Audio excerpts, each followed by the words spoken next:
episode 166 of Coffee and Co-Read, your source for all things literary with Kristen and Catherine, where we believe there's nothing better than a hot coffee and an awesome book. Join us for our virtual book club, where we take one book a month.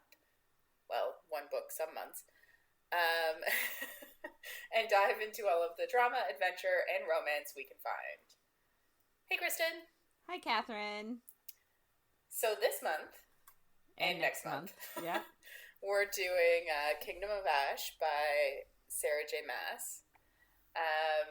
Where it's such a long book, we figured it was best to just split it over 2 months so that we could actually get into all of the different things. Yeah, the POVs. There are so many point of views. Oh my god. Even in this first week, I'm like, I forgot how many character point of views there were. I don't mind the first week so much because it's the beginning. They're trying to situate where everybody is, right? In the first couple of chapters, they want to catch you up. Like, here's what everybody's been doing since the last book. Yeah, I think it's been like 2 months or something. Yeah, but in the next week, like, I messaged you, I think yesterday, and because I was doing up my notes for next week's episode. Yeah. And I'm so sick because I've got like 3 chapters of 2 main points of view, and I just don't care. Like, I'm just like, okay, enough. Yeah. Move on. Yeah. My first 2 for next week are Chaol and Yrene. So. Yeah, I know. Mine, so the ones that I'm talking about, it's Manon and Dorian, and like, I like them both. I'm not, don't hate me. Because I know Dorian is a lot of people's sweet little baby angel. Yeah. But like, I don't really see it, to be honest. I like him and all, but I don't get the undying I think obsession. It's just because people see him as a shadow daddy. Do they? With the invisible hands. I guess. I'm just not crazy about his personality. Yeah. Anyway, besides the point. But like, it's just, I do want them to check in, and I do want to read about what happens to them, but like, break it up a little bit more. Yeah. Yeah, it's like, I get it too, because I don't want the book to just be glorified, like, torture porn. Or like, we can't find her. But that's all I care about. So the first few episodes, the first few like chapters and stuff, I'm just like, go back to them, get them together, and it's like, well, other things need to progress in the book before we can get there. Yeah. Which I get, but I'm also like, boo. Yeah. So I guess like maybe we should mention. So this is the last book in the Throne of Glass series by Sarah J Maas. For now. Oh my god. I hope I don't want any more. No? I don't know. I would appreciate like a little like novella of like happily ever after. Yes, sure. Exactly that. Yeah, that's fine. Because that's what she did for ACOTAR, right? Like that little, and I know that it was also setting stuff up like Frost and Starlight sort of set up what happens with Nesta, but like for the most part it was showing them like healing and just her and Rhys being lovey and like figuring their shit out. I don't know. I'd be okay with a little novella like that of how they're doing, running the kingdom, and like how's Dorian doing? How are him and Manon like doing the long distance thing? You know what I mean? Like just a little check-in. Yeah. But I don't want there to be like a big bad. I don't want them to have to lose their peace. No, because they've worked hard for it. They have. So, and like I want to hear about like, I just want to see their rebuilding and that kind of stuff. I could have used more of a like it's called an epilogue, right? Yes. Yeah, I could have used a longer epilogue of like a year later. Yeah. But yeah. There was a book on Amazon that was like not coming out till, was it like 2030 something? What? I think I sent it to you, and it's like something to do with Throne of Glass, and I was talking to my niece about it, and she says that apparently it's just a book about like the different animals and species of the world of Throne of Glass, so it's not like so sort of like Fantastic Beasts and Where to Find Them, but Throne of Glass. Yeah, something like that. So like no idea where she gets her knowledge on that thing, but she's young, so I assume she knows shit.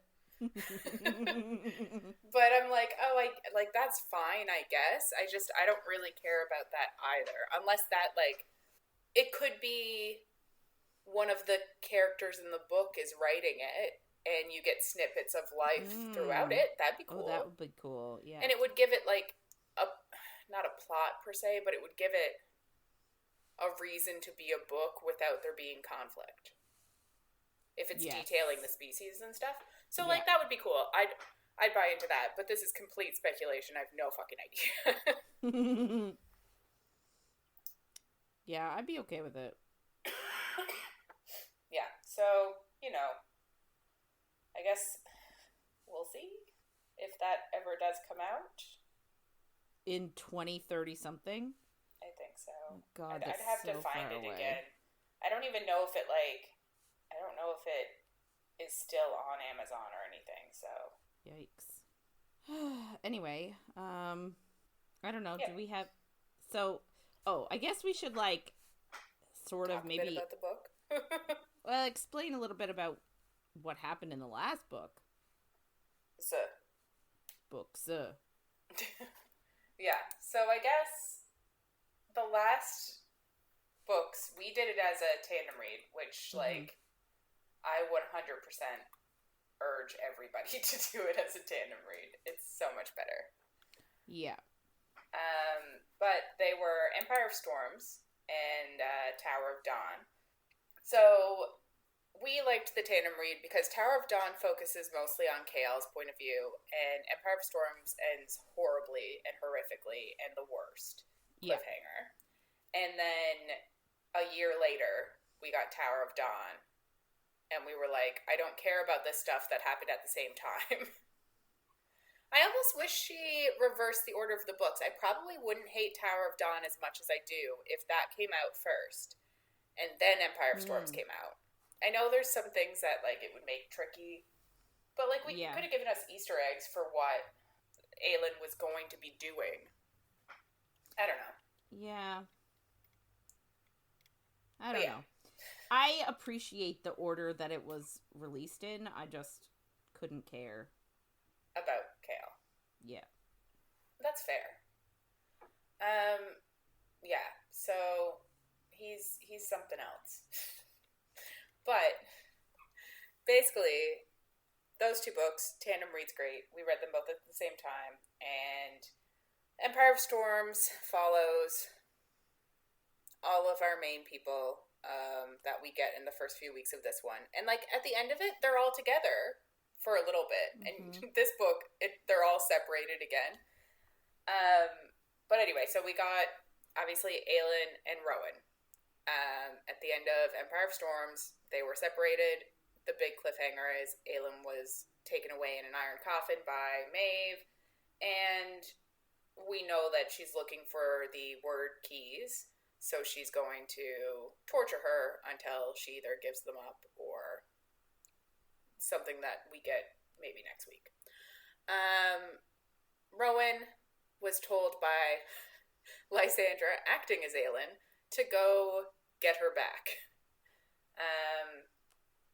Lysandra has promised Aelin that she would pretend to be her and basically have a child with Aedion if it gets to that, which I'm like, this is like way too much planning for this situation, but okay. So Aedion realizes that happened and is now super pissed at Lysandra to the point that, like, he doesn't want to talk to her anymore, so he's in his feels. And he treats her like a hot steaming pile of garbage. Yeah. We'll get into it. No, we'll get into it. I can't right here. Rowan and his companions that start off this book leave together in the last book are Lorcan, who Maeve dishonorably discharged from her blood oath because he was supposed to, he just left, and he was like, I can't let her get the keys because she'll ruin herself, and I love her. Yeah.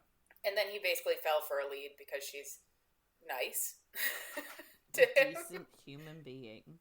Yeah. So he fell for Elide, but then at the end, when they're taking Aelin away, he crawls towards Maeve and Elide. Well, and he also is the one that calls Maeve to come and kidnap Aelin, basically, because he thought that a bunch of, like, armies coming towards them were there to attack them, but it was really Aelin's allies. But he was worried, so he sent a burst of power out to Maeve. That's what fucked over Aelin. So Elide is pissed at him. And there's a few too many relationships that I'm like, we didn't need all of these relationships to be in turmoil for this book. Like, someone could have left Empire of Storms happy in a relationship, but nobody does. Everybody's fractured after that book. Who else is there? Gavriel is, like, going around now. He's gone off with Lorcan and Rowan and Elide trying to find Aelin. He's also not... Aedion was a dick to him and doesn't want him in his life, even though he's his father. And that's where that is for now. Fenris is with Aelin. Yeah. So Maeve was like, I know what you want most of all. You want to be free, so I'm not gonna let you be free. Yeah, so you need to come and watch all of this bullshit and hate yourself. Have fun. Yeah. And Manon. Oh my god. Manon There's so many people to catch up on. Yeah, Manon has the keys now because she showed up with Aelin at the end of Empire of Storms. They went into a mirror, figured out that Aelin had to sacrifice herself, or Dorian had to sacrifice himself to create the lock and get rid of the Erewhon, and then the gods would go home because they're actually from a different place, which is a whole thing that you're like, does this wrap into like the multiverse of different books? Yeah. So we'll try to touch on that as it comes out, but not right now. So Manon has the keys, and she got reunited with the 13, which is fun. She's the only one that had like a happy ending of the last book, even though she does feel bad for Aelin because they're friends now. Yeah. But she's back with the 13 and Dorian. And Dorian's like, well, Aelin's in a fucking torture cell. I guess I'm the one that needs to kill myself now, so we need to get the third key so I can die. So that's Empire of Storms, I think. Am I missing anybody? I don't think so. Oh, and the other guy?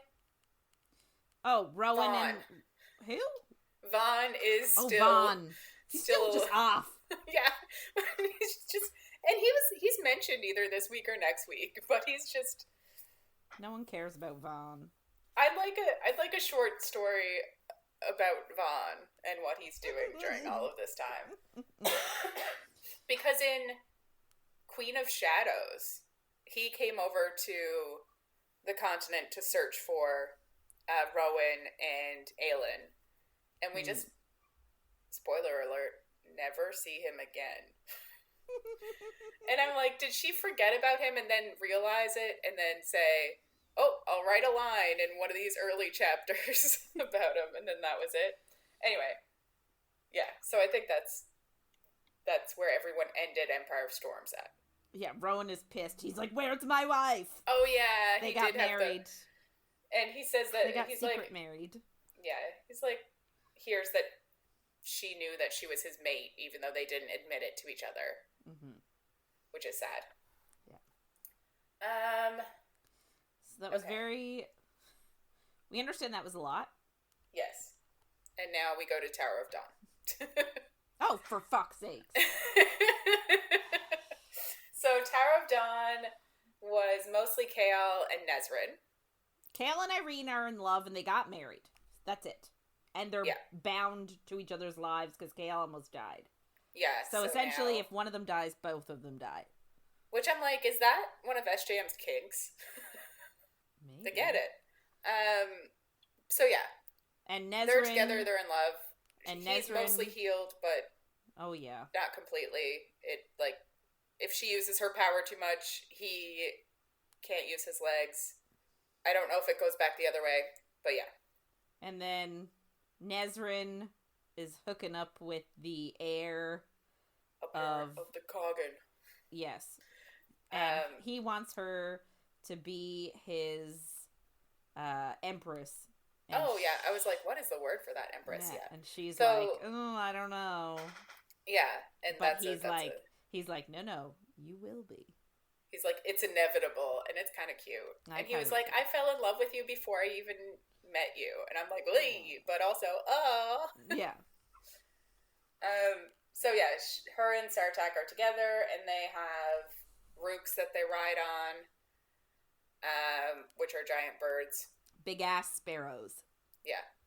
And they're all coming over to go to war, and so are some of his brothers and sisters. His sister, whose name I forget right now, because there's two Hussar? Mm-hmm. Yeah, so Hussar is with them on these ships. And then Caution is coming over as well, but he's taking an army or something, so he's not He's behind. in the books yet. Yeah, he's behind them. Is that everybody? Oh, and we found out in Tower of Dawn that Maeve and all of the Stygian spiders are Valg. Yeah, Maeve is a Valg queen. She's married. Her and Erewhon are in-laws. No, it was Erewhon's brother. Yeah. So her and Erewhon are in-laws. Oh, in-laws. I thought you said in love. No, in-laws. I was like, what? They're in love? No, they're in-laws. Yes, they are in-laws. You are correct. That's all I got. I'm sure I'm missing many things. No, yeah, that was so many. Yeah. That was so much. So yeah, I guess we'll get into it now. So just a heads up, this is not a spoiler-free zone, and things might get saucy, but they really don't in these books. No. Well, because she's kidnapped. Yeah, there's other couples too, but like, it's very vanilla spice. Not in like, it's a YA book, really. Yeah. But we still love it. Yes. We don't hold it against it. Oh, maybe some people do. Oh, I'm sure some people do. So this is our first week with Kingdom of Ash by Sarah J Maas. Whenever I say the name, I kind of feel like Ash and Maas should rhyme, and it just makes me kind of stutter on them, but that's fine. Oh. But we're doing chapters 1 to 10. So the book actually starts out with like a pre-thing called The Prince. And it just says he's hunting for his mate, and he would forget his name if it weren't for his 3 companions. And he would fly off on his own, but he needs their help to defeat the Dark Queen. And then after that, the gods who are waiting to destroy what's left of his mate. And he knows that he's going to find her. So, just kind of a look into his headspace, which is not great. So then we go to what's called the Princess. And I'm going to say her headspace, also not great. No. So the iron is smothering her, and she's on an island in a temple in the middle of nowhere. And she's like, she feels like she's about to fail, but she refuses to fail, and she won't tell them what they want to know, no matter how much she screams or her bones are broken. So it's like our first view at the fact that she's tortured. She doesn't know how long she traveled for, because they like forced her to sleep during it, so like time is blending, and she doesn't know like what's real, what's a dream, what's like another word that I can't think of. Reality? Yeah, but no. I don't got it. It's fine. And she can't feel the goddess anymore who used to like watch over her.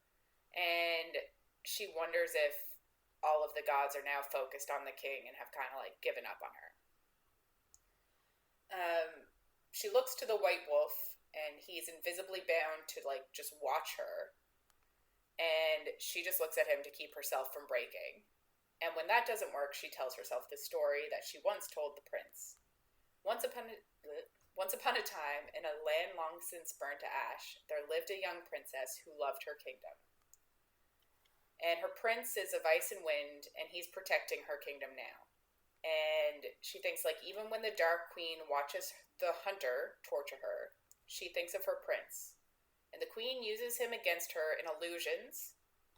That's the word I was looking for, maybe, illusions. She's not sure if it's illusions, reality, dreams. It's all... Yes. It's all hard to parse out. And she thinks, like, the truth is hard to know. And the days that she's chained to the table, or hung from the ceiling, or chained to the wall, all blur together. But she tells herself the story over and over as they unleash an eternity of pain on her body.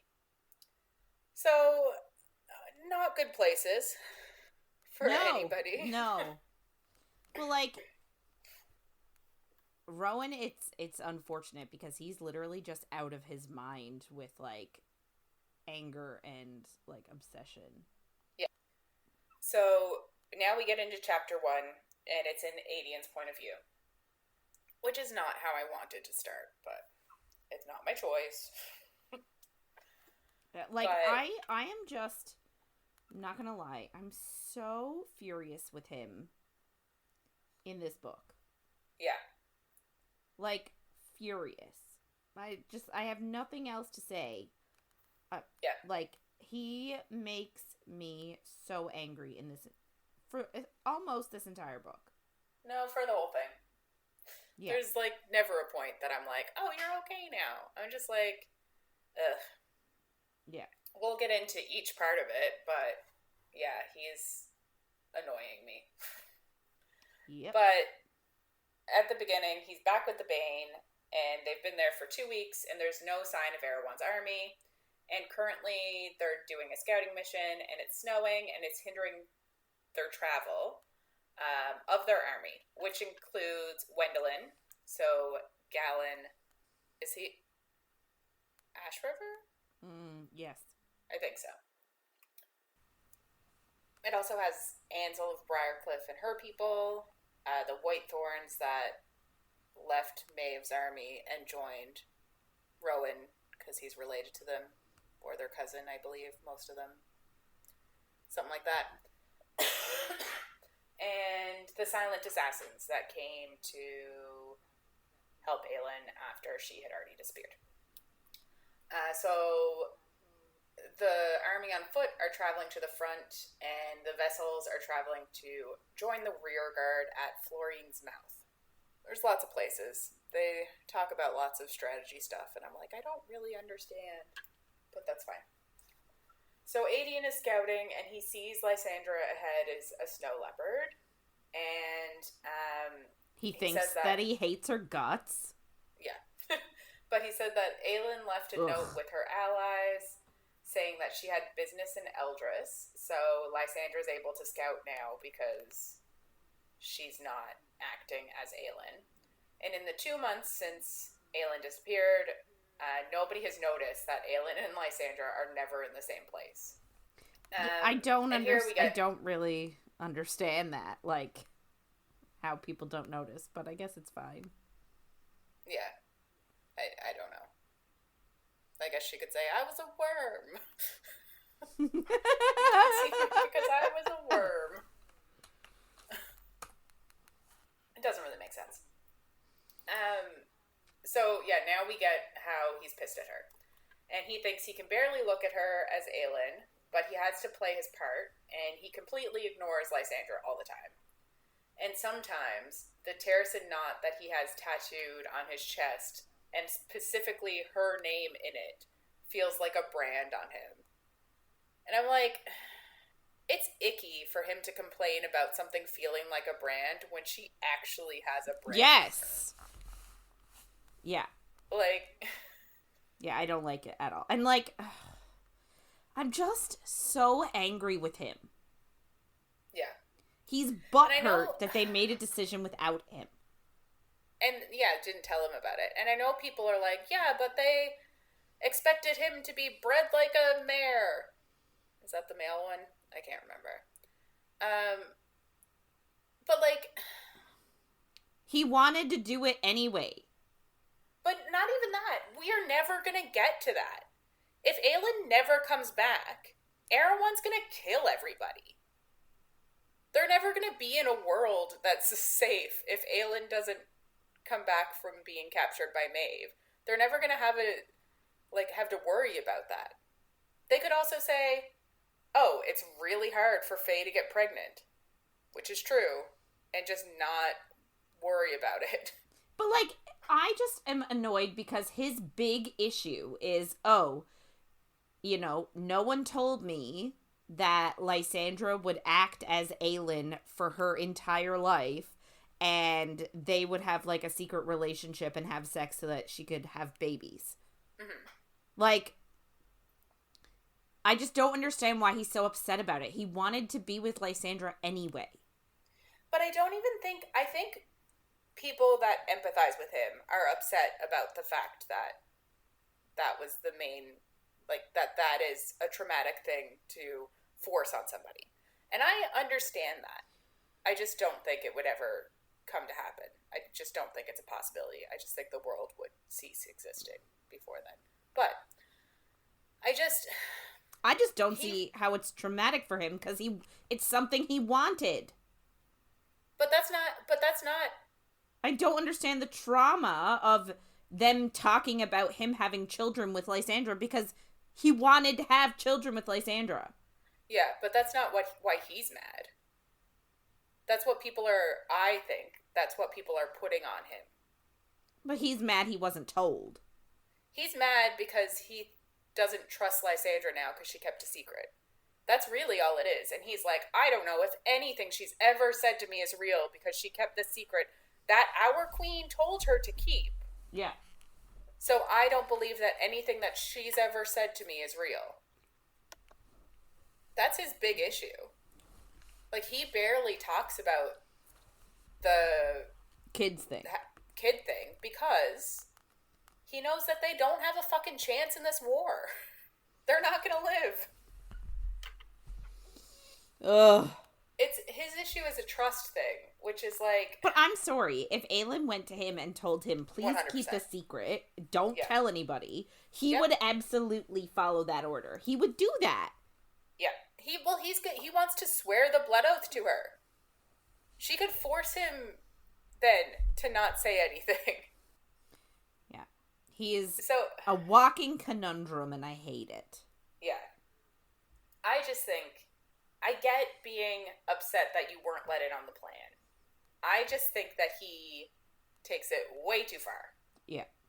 And I think he's also upset that Aelin is gone, and he's just taking it out on Lysandra, even though it's not her fault. It's just that Aelin kind of expected something like this could happen, so she put a plan into place. But anyway, this is just the beginning of our... thoughts on it, but yeah, we're mad about it. Yeah, I just think that the author needed there to be like a grand big ending, and needed, like, all romances in like the second book of a trilogy say there's always like either they get separated or there's some conflict of some sort or miscommunication or an issue. I just don't think 3 couples in this book needed that storyline. And I think this could have just been a conversation the day after. I don't think he should have been ignoring her for 2 months. No. Ugh. It's just not necessary. And I just like... We don't need to watch 3 couples go from conflict or being away from each other to getting back together. I just think that's too much. And then a 4th couple go from are they, aren't they? Like, it's just, I know... Is anyone happy? The ones from Tower of Dawn are the only ones that have, like, secure relationships. Yeah. And maybe that's why she wrote Tower of Dawn, so that it wasn't so all that we could be happy. Broken relationships. I don't need this to be a subplot of him being like, I'm mad that they left me out of their conversations. Yeah. I just don't think it's necessary. But that's just... And it really just makes me see him in a worse light than I did before. Yeah. Well, like, I really loved him for the most part in Queen of Shadows. The whole thing with the blood oath was annoying, but, like, apart from that, I really connected with him in Queen of Shadows. And I'm over him. Yeah. He's annoying me. I haven't read this book and really delved into his point of view in a while. We will be this time, I guess. So maybe we'll see some more things and I'll try to be compassionate towards his feelings. Because most of the time when I read it, I'm just like, I don't care. So maybe this time I'll try harder. But I just, it's one of those miscommunication things that, like, they could just have a conversation, A. B, if he was in her position, he would 1,000% do whatever Aelin said and not tell a single person if she told him not to. So I don't get why he's like, well, I feel like, and this is maybe just projecting the patriarchy, but I feel like because Lysandra is a woman, and he's like, I'm the general, I'm supposed to be her second, I should know everything. Yeah. And he's like, Lysandra, she's nobody, because she's a woman. I know he doesn't say that, but it does feel a bit like... It feels like that, 100%. Internalized misogyny. Which I know I bring up too much, because that's our life, but here we are. Anyway, I'm sure we'll get more into it, but right now... It's just, we just get that he's ignored her for 2 months and feels like he has a brand. Cool.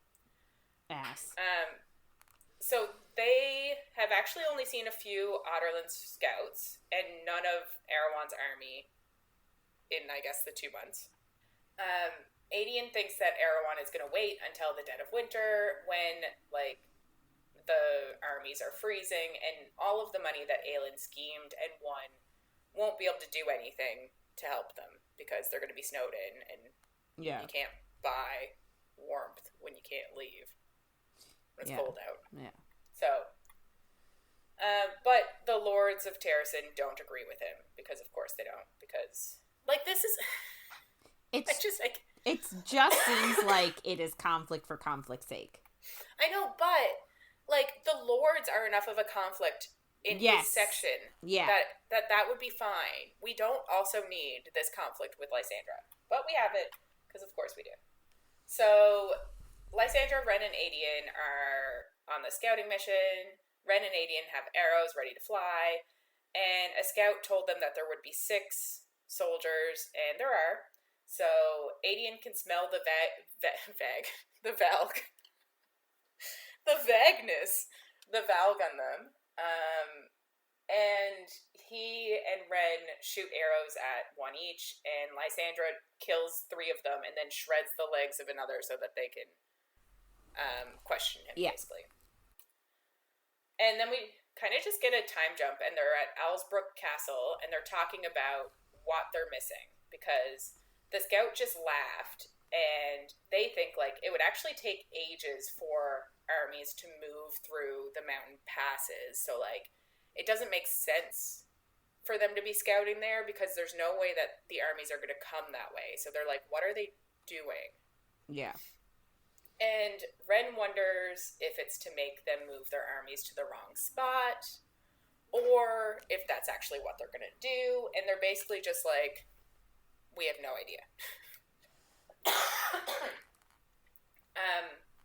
Ren, like, obviously we're in Aedion's head, but he just says that, like, Ren ended up moving the Bane into place like Aedion asked. While working under Darrow's bullshit orders and still keeping the peace, he was able to, like, help them out with where the Bane went while Aedion went off with everyone else in Empire of Storms. And they just talk about their next moves, and they don't have enough of an army to split up and do multiple things, so they kind of have to decide what they're going to do and go. Yeah, they all have to go together. Ren just says that Aelin didn't mind when she went off to Eldris, and Aedion has to just lie for her and say that she has her own plans that she'll only tell them about when the time is right. And you're like, yeah, you know what? That's what happened to you, bro. True. And like, I feel like I'm going to be this frustrated every time we read Aedion's chapters, because not only am I frustrated with him and how he's acting towards Lysandra and towards Aelin, I'm also very frustrated with how Darrow and crew are treating this whole situation. So like, I am not going to enjoy these parts. Oh yeah, agreed.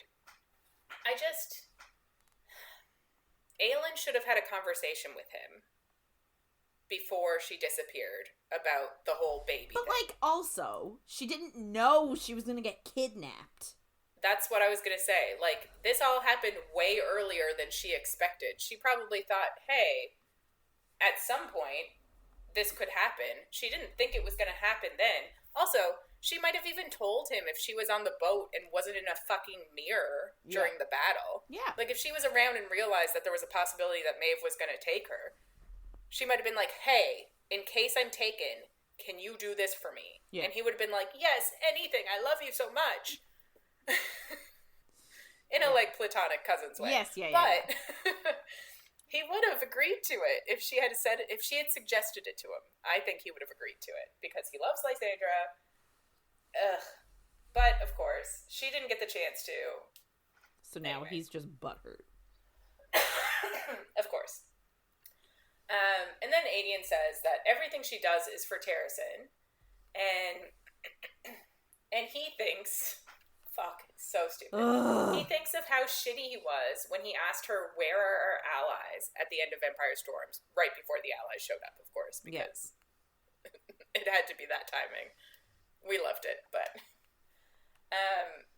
and he thinks all he can do to make it right is to save the kingdom. And it's like, so... He's pissed at Lysandra for Lysandra and Aelin making a deal without him. But he's not pissed at Aelin. Not at all pissed at Aelin. He's realizing that he was the piece of shit to Aelin. And he doesn't get a chance to apologize, so he feels bad. And it's like, do you not... See the parallel? Ugh. Yeah. I hate it. I don't know. Ugh. Ren then says, because, like, Ren has his own backstory and shit, but he says that Aelin left... Well, he just says she still left, and Aedion knows that he means 10 years ago. And Aedion says that they all made mistakes. As an 8-year-old child, she left. She abandoned them, even though they were hunting to kill her. Yeah. Oh my god, I'm so furious. Yeah. I'm furious. Like, what was she supposed to do? As an 8-year-old child. Yeah. Rally the troops! Yeah. And, like... My blood pressure. That's just... but it's come up. It comes up all the time. They're like, where have you been? Becoming a useless assassin. And it's like, yeah, she's like, what? Becoming an assassin was the best thing she could have done. And yes, it was completely her choice. Somebody found her near dead on the side of a riverbank and took her in. Yeah. And yeah, she was just like, no, I think I'll go back home where they're trying to kill me. Bye! Yeah, as a defenseless 8-year-old, instead of learning all this stuff. I'll go meet up with my defenseless 10-year-old cousin and my other 8-year-old friend who is Ren, and the three of us can take everybody on. Because, like, when she went to Endovir, she was 15, 16? She must have been 16? 16. I think. So are we saying that at 16, or before 16, she should have gone back to Terrasen sans army and just, like, that's what Ren is. Yeah, that's what Ren is saying, yes. Because, like, she went to Endovir, and then the only reason she got out was because she was allowed to do, like, this king's whatever in the first the king's book. champion thing. Yeah. So, like, she couldn't really run then because she was locked up. So I just don't understand what they expected her to do. Anyway, I can't get into it. But Aedion says they've all made mistakes. It's like, was that a mistake? I can't. Okay. But he does say that he never told Aelin about Ren, and we get that he means, like, his opium addiction, I guess. Because in Queen of Shadows, when Ren is attacked, they take him to an opium den, and he knows everybody there. Oh. And I guess it's implied, but I was like, it wasn't really that clear. No. It doesn't seem like it was, like, an addiction. It just seems like he went there a couple times. I guess it was an addiction, though. And I guess we just missed all of the detox time and the, like, shakes and shit. But, of course. God. But Aedion says that Aelin would still have offered him a spot in the court, even knowing that. Because she's a great person. She's made her own mistakes. Okay. I'm like, she's still 18. She's still not a full-grown human. She made that big mistake when she was 8 years old and abandoned them all. How dare she? Yeah.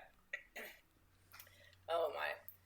Ren then says that there is no court, but Aedion says basically that Darrow can suck it. They are a court. And with Ren and Elide now, because Elide is back. Well, she's back as in she's alive as a person. She's with Rowan and them. Yeah, she's a lady of Terracid. So but she has a vote. But is she, because doesn't her uncle have her title? Yeah, but wouldn't she... She would be the rightful, so... Yeah, so Darrow should just say, yep, it's yours, I guess, when he sees her. Yeah. But she's not around, so I'm like, doesn't really matter. But Ren, Elide, and Sol and Roby of Surya would support Aelin. So that's 3 votes against the 4 that Darrow has of his allies, of lords. And Aedion thinks that Caraver, which is what Aelin gave to Lysandra as a land to make her a lady, won't be recognized until Aelin is, like, queen again. Yeah. So, basically, even with those 3 people, they're still losing. Yeah. And he does think Lysandra did fly off to see the land, and she came back with a smile on her face and a light in her eyes. And he's like, but I don't care. Okay. Sure you don't, buddy. Evangeline runs in then and gives him a hug, and then asks where Lysandra is, and she just, like, appears out of nowhere, because she was just in there listening, but not being part of the conversation, which I just love. And she throws on a cloak, because they just have them hanging around everywhere for her, because she's naked when she... Changes. Yeah. Forms.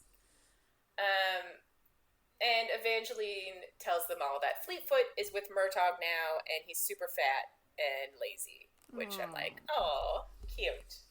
We love when the dog gets a happy ending. Mm-hmm. Lysandra then thanks Ren for keeping Evangeline safe, and Evangeline says that Murtaugh also took her to Caraver, and she loved it, and there's a little house there and a garden, and, like, when it's nice again, it'll be so nice for them to be there, and she's just, like, super pumped about it. No one wants to tell her that they're all gonna die. Or that, like, well, they can still live there, can't they? Because wasn't it a piece of, like, Ren's land or something? Something like that. It's just that she's not... I think Aelin might have bought it for her. It's just that she's not recognized as a lady yet. Right. But anyway, they were like, there's a giant war to get through first, but okay. So then Aedion asks Ren if he recognizes Caraver, and he just looks at Ren, who is staring at Lysandra, like he always is, and I'm like, oh god. And he just says that Darrow isn't Lord of Allsbrook, so basically confirming that, like, he would be on Lysandra's side. And Aedion just thinks that Ren would like a pretty neighbor, when she isn't pretending to be Aelin and using him like a mare to breed. Which, like, I think this might be one of the only times it actually comes up that's what, like, that point. Yeah. And maybe it's not. Maybe it'll come up more. But the reason why I think that they're pissed at each other, or that he's pissed at her, I don't think this is the main reason. It did come up, though. We'll see. Evangeline then tells Lysandra that she can share her room and bathe there because she stinks. And they walk out, and we get that Ren gave Evangeline his middle sister Rose's room. And Rose and his oldest sister, I guess, who I can't remember her name, were at a magic school when everybody died. There, like, the king sent his men there and killed everybody in the school. And Ren tells Aedion that Rose would have liked Evangeline.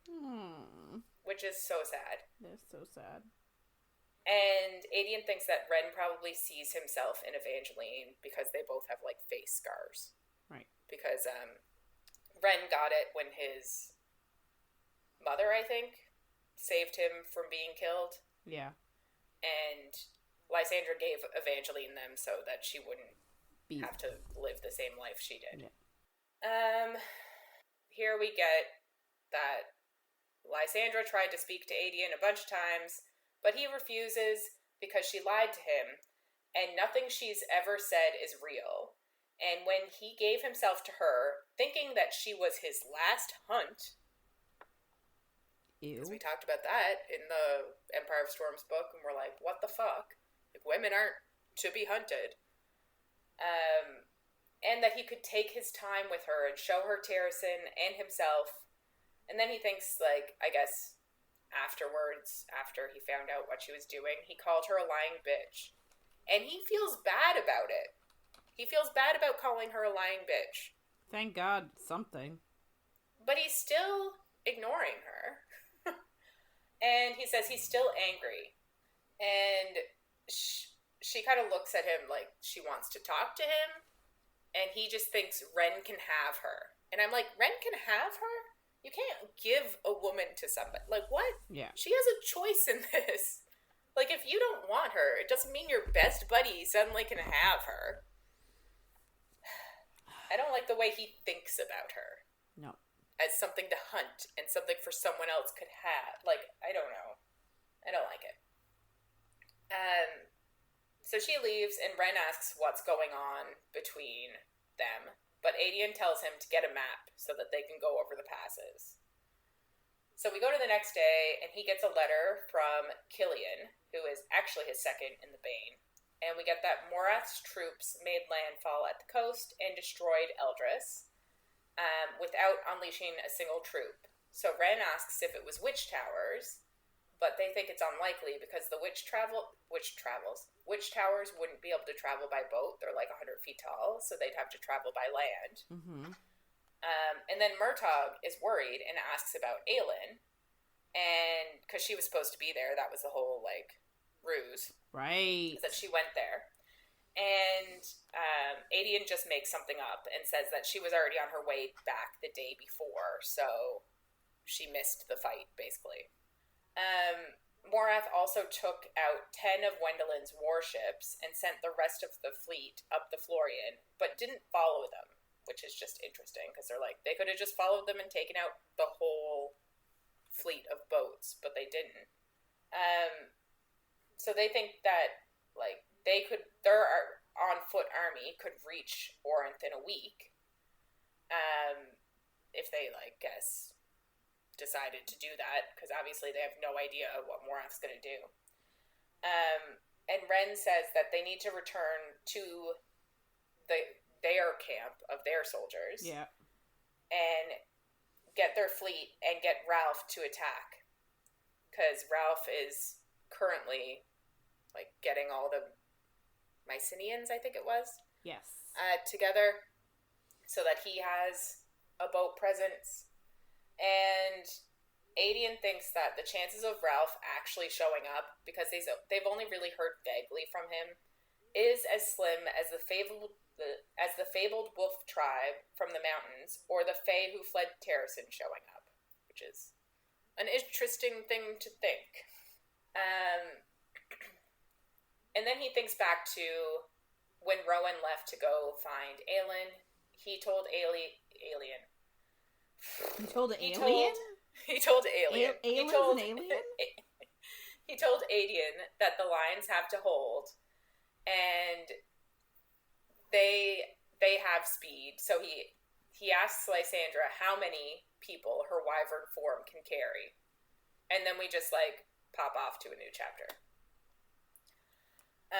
So we go to Elide's point of view, and they're at a kingdom south of Doriel, and she knows that they won't be there long, so she doesn't even bother to like know the name or learn how to pronounce the name of this place. And the prince is setting a hard pace, searching countless kingdoms for Aelin.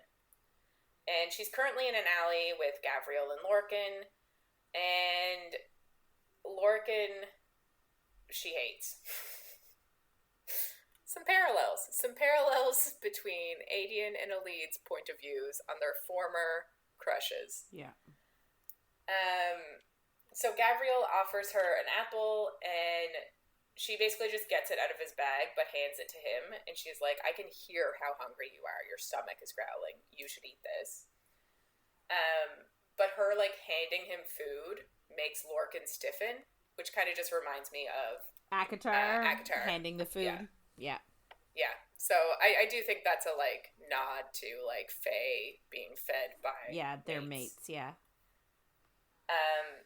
So yeah.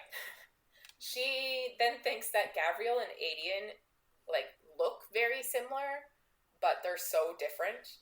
And she thinks Gavriel is so soft-spoken and thoughtful, which is the complete opposite of how she viewed Aedion in the few days she saw him, which I just think is kind of funny. But Gavriel's been, like, really kind to her, and he taught her how to ride a horse, and he braces her leg all the time, and he's just, like, she was worried that she'd be, like, a hindrance or, like, she'd be trampled by this group of Fae men, but they've been, like, he's been very nice to her, so it hasn't been so bad. He's like the father of the group. Yeah. And she thinks, like, obviously Lorcan used to brace her leg when he remembered in... Was that in Empire of Storms? Must have been. But she can't forget him crawling after Maeve and betraying them. So she's pissed at him. We also get, I guess she's just thinking about it, but she had her cycle last month, and it was awkward, but they've all been so good to her, and, like, she had really bad cramps, and she knew if she'd asked them to, they would all stop. But she can't stop thinking of Aelin taking her place and being whipped, so, like, she wouldn't bear making them stop and waste time. Mm-hmm. Which is just an interesting thing to put in there. I'm like, I just don't know what it's trying to say. What, the fact that she, like, managed to, like, live through her cramps on the road, or the fact that she doesn't want to stop because she feels bad that Aelin took her place? No, I'm just like, I know not everything is a political statement, but it's like, is it trying to say, like, women are so strong that they can work through having their periods and do things? Or is it trying to say, periods aren't that bad, even when they are really bad, you should be able to work through it? Like, I'm like, what is... Yeah. I don't know. And it might be neither. But it's just an interesting detail to put in there when, like, you know so many people who have such bad periods that, like, it's unbearable. They wouldn't be able to just push through it. Yeah. I don't know. It just felt like an interesting tidbit that I was like, huh.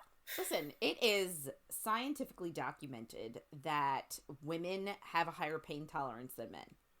Oh my god, yes. Right? So, like, yeah. I think it's more of, look how strong she is. She probably should have stopped, but instead she was... Can you imagine how sucky that must be, riding a horse while having cramps? I cannot. Ugh. Yeah, no. Like, I luckily haven't had period cramps in, like, 7 years or something, because I've had an IUD. Right. But before that, I had really bad ones that, like, I had medication for and shit.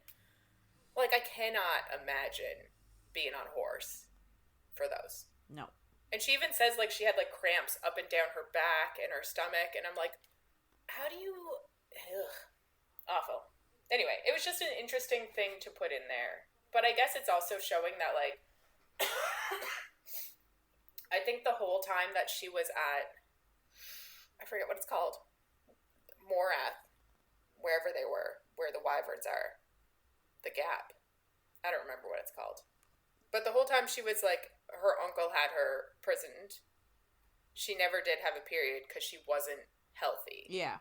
So now she has a period now. So, like, even though she's running her body ragged and, like, setting this horrible pace trying to find Aelin, her body is still healthy enough to have a period. So, like, how bad of a condition was she in before? Good point. Maybe that's the point of it, and I'm thinking too much into it, but it's really hard not to.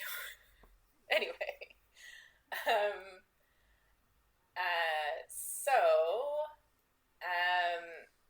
She asks if, I guess Gavriel, if they're going to have more luck here, because they really haven't had any since Rowan first felt the pull of the bond when they were on the shore, on the beach, I guess, and then he felt the pull of it and knew that they had to go to this continent to try to find her, but that's all he knew from it. But there's been nothing from the bond just, like, since then, so they've had to track her through rumors, basically.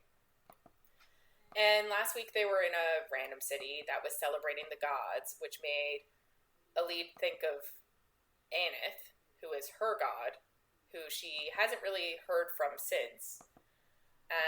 And it reminds her of the cost of finding Aelin, and that she needs to sacrifice herself, or maybe Dorian will do it. Like, that just comes up a lot. We think about, anytime we think of the gods, we think of Aelin or Dorian having to kill themselves. They also saw bonfires that night, and Rowan gets, she sees Rowan get lost in a memory. And we know this is a callback to Heir of Fire, but it's just funny to be like, I can see he's lost in a memory. Like, okay.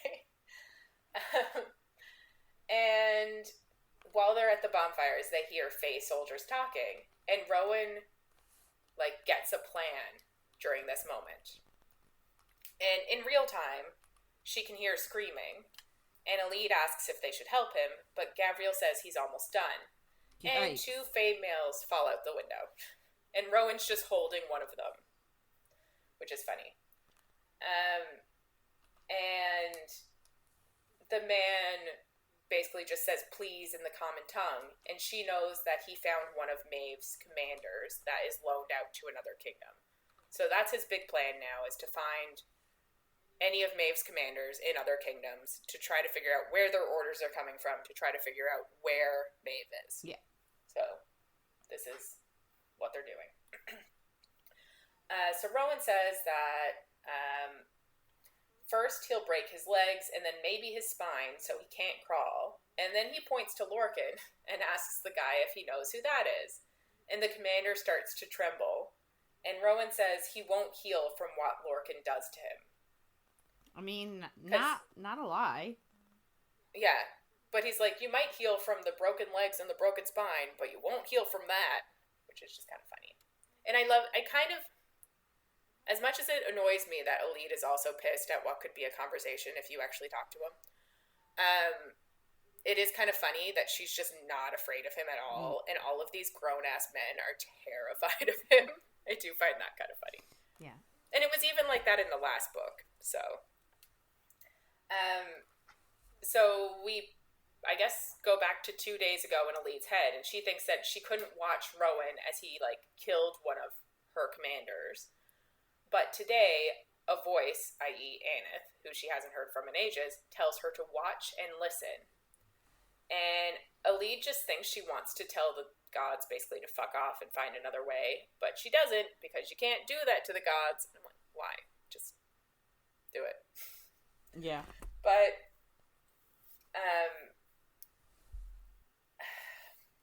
anyway, so the man here in the present time says that Maeve is going to kill all of you, and Rowan says she can try, and they start torturing him. And she wonders if Aneth is, like, asking her to watch this because something important is going to happen, or because it's a threat of what's going to happen to, like, what could happen to her if she, like, forsakes the gods. Yeah. So, we're not really sure. We go over to Aelin's point of view now, and I'm assuming she's in an illusion, because she's just like, or a dream. Honestly, it's hard to tell in all of these two. But Oakwald is burning, and she hears, "You did this," all around her. And the Lord of the North is burning, and she reaches out to him, but she's invisible, and he can't hear her, and he just throws himself into a wall of fire. Which is just sad. I'm assuming it's a dream, but her dreams could also be orchestrated. Her dreams are interesting because you don't know if it's just her subconscious creating these things, or if they are like have an element of implanting them. Well, or if they have an element of truth to them, because I think next week, Aelin she gets a visit. Yeah. Or she has a vision of something, and it's just sort of like, is that real, or is that, like, just her subconscious? Yeah. You know what I mean? So, like, it's hard to tell. Well, and with magic, you never know. Or, like, are you getting a vision of the future, potentially? Could this be happening right now? Like, yeah, you're right. So she, I guess, comes back to herself, and she looks over, and the white wolf is watching her, and Karen left her, like, tied onto the altar, and she thinks it's a reprieve, because normally she gets put back in the iron box, and she has, like, iron chains, and now she has iron gauntlets on her hands and a mask on, and they keep adding more and more shit to, like, keep her contained. Yeah. And on her way, I guess while they were traveling, she would test the iron box for weakness, and then they would just put her to sleep before she could find any. But now that she's in the temple and they put her in the box, like, they don't put her to sleep anymore, and she just tries to no avail to, like, find weaknesses in the box, and she can't. And when she's in the box, like, she can't even turn over. She's just got to stay in the one position. And her chains dig into her, and she knows that they have chained her with her, like, escape training from Arobin in mind, so they know that she'll never get out. Yeah. And the marks on her back from when she was whipped at the beach, and I'm assuming when she was whipped at Endovir, have since healed. And then she thinks, unless that was a dream too, because I think she doesn't know if the beach was actually real. Like, she's having a really hard time knowing what's real and not. Fenris is ordered to stay in the corner, so they just look at each other, and she thinks of the breaking bones, because she thinks of what, like, Karen did earlier, and he took her foot apart, basically. How do you do that? I don't. I should peel back the skin. Oh, God, stop. Pull out the bones. Just stop. I'm assuming that's what this is. And she wonders if that was a dream, and everything is blurring, and she doesn't even know if, like, this moment looking at Fenris is real. And he blinks at her 3 times, and she thinks, like, they have come up with a code that she whispered through the box to, like, they have a code between them based on blinks. 1 is yes, 2 is no, 3, are you all right? 4, I am here, I am with you. 5, this is real, you are awake. Which is obviously helpful in the state of mind she's in now. So he blinks 3 times at her again, and she blinks once to say, yes, she's okay. And he blinks 6 times at her, and she just thinks, like, that's not a thing. But she thinks, like, he's probably thinking liar or something, but she just ignores it, because she's like, that's not real. Not one of our words. Yeah, exactly. But she just blinks once again for yes, that she's okay, even though she's clearly not. And then he, like, twitches, and she knows that Karen must be coming back. Oh, no, that's not yet. Sorry. She thinks Karen must be coming back soon, if she's still on the altar. And we also get, like, she's just in just a shift of, like, a sleeveless, short shift. Yeah. Which is not great. And it's so that Karen can, like, work on her legs or her arms or any part of her. It's like, bleh. But then she does have memories of the shift being gone to and knives in her stomach, which is awful. Yeah.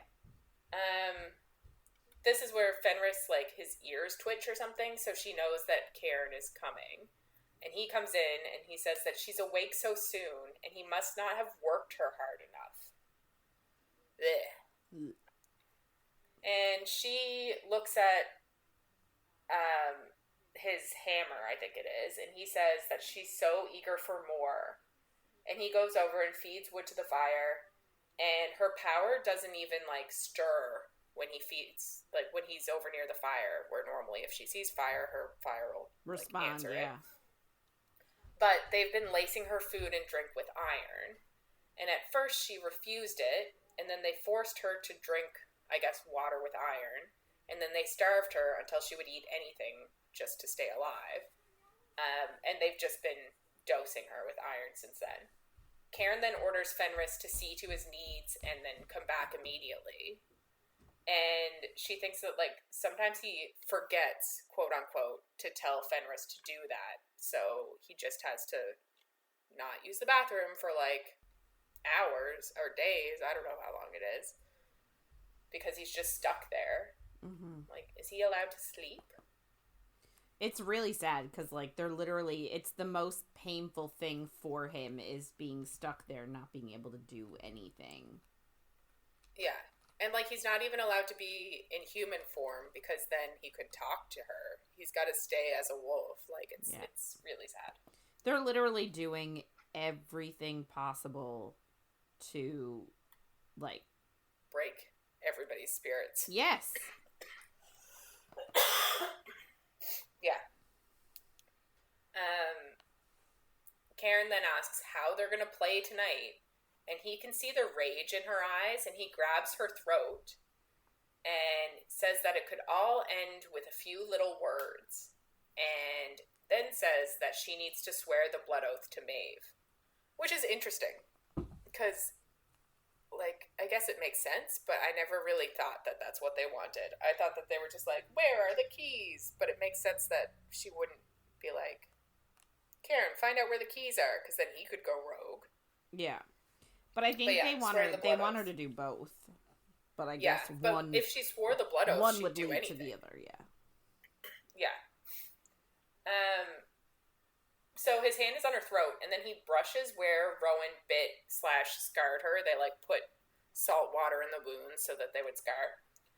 And he says that it's interesting, and she bares her teeth at him, and he just, like, punches her in the stomach. And Fenris blinks at her 4 times because he's back, and that's, I'm here, I'm with you. And she blinks once back to him. And then Cairn says if it wasn't for Maeve's gag order, he'd put his teeth in her and see if Whitethorn's markings held up. And we get that she thinks in her head that she sees how he reacts to all of the hours here. We're assuming that means she sees that he gets an erection while he, like, tortures her. He likes pain. Yeah. So, like, if Maeve wasn't stopping him, he would be acting on that. He would be raping her as well. Exactly. Can I just say, I will say, as much as Maeve is a terrible person, good on her for making that order. Well, yeah. Right? Yeah. Like, she did not have to do that. That's true. And to be fair, that would probably get Aelin a lot. To break. I think so. Yeah. So I will say, like, Maeve is kind of a girl's girl in that one respect. Well, there's a scene, I can't remember when it is because I haven't gotten to it yet, but there's a scene where they're like, it's an illusion scene, but I'm like, Maeve's a real girl's girl in this situation too. Yeah. You know what I'm talking about later on? Yeah, I do know what you're talking about. But, like, realistically, like, we already know Maeve's story, right? She wanted to get away from her ass of a husband, so she found this world. So, like, I don't like how she's doing it. And obviously, again, Maeve's a terrible person. But I don't think she was always a terrible person. Yeah. And I do think that all of this is just a culmination of she is afraid. She knows Erewhon is here, and if he gets those keys, her husband will follow. And he'll be like, hey, bitch, you're my wife. Get your ass back by my side. And she doesn't want that. Yeah. So, like, it's all driven by a fear of her not wanting to be controlled by her asshole of a husband. Yeah, her, like, villain story is, like, I could relate to that. It's not like, she's bad because she's the bad guy. Yeah. Like, Erewhon's kind of, like, bad for the bad guy's sake. Yeah. But she has, like, a complex backstory that you're like, it makes sense. Yeah.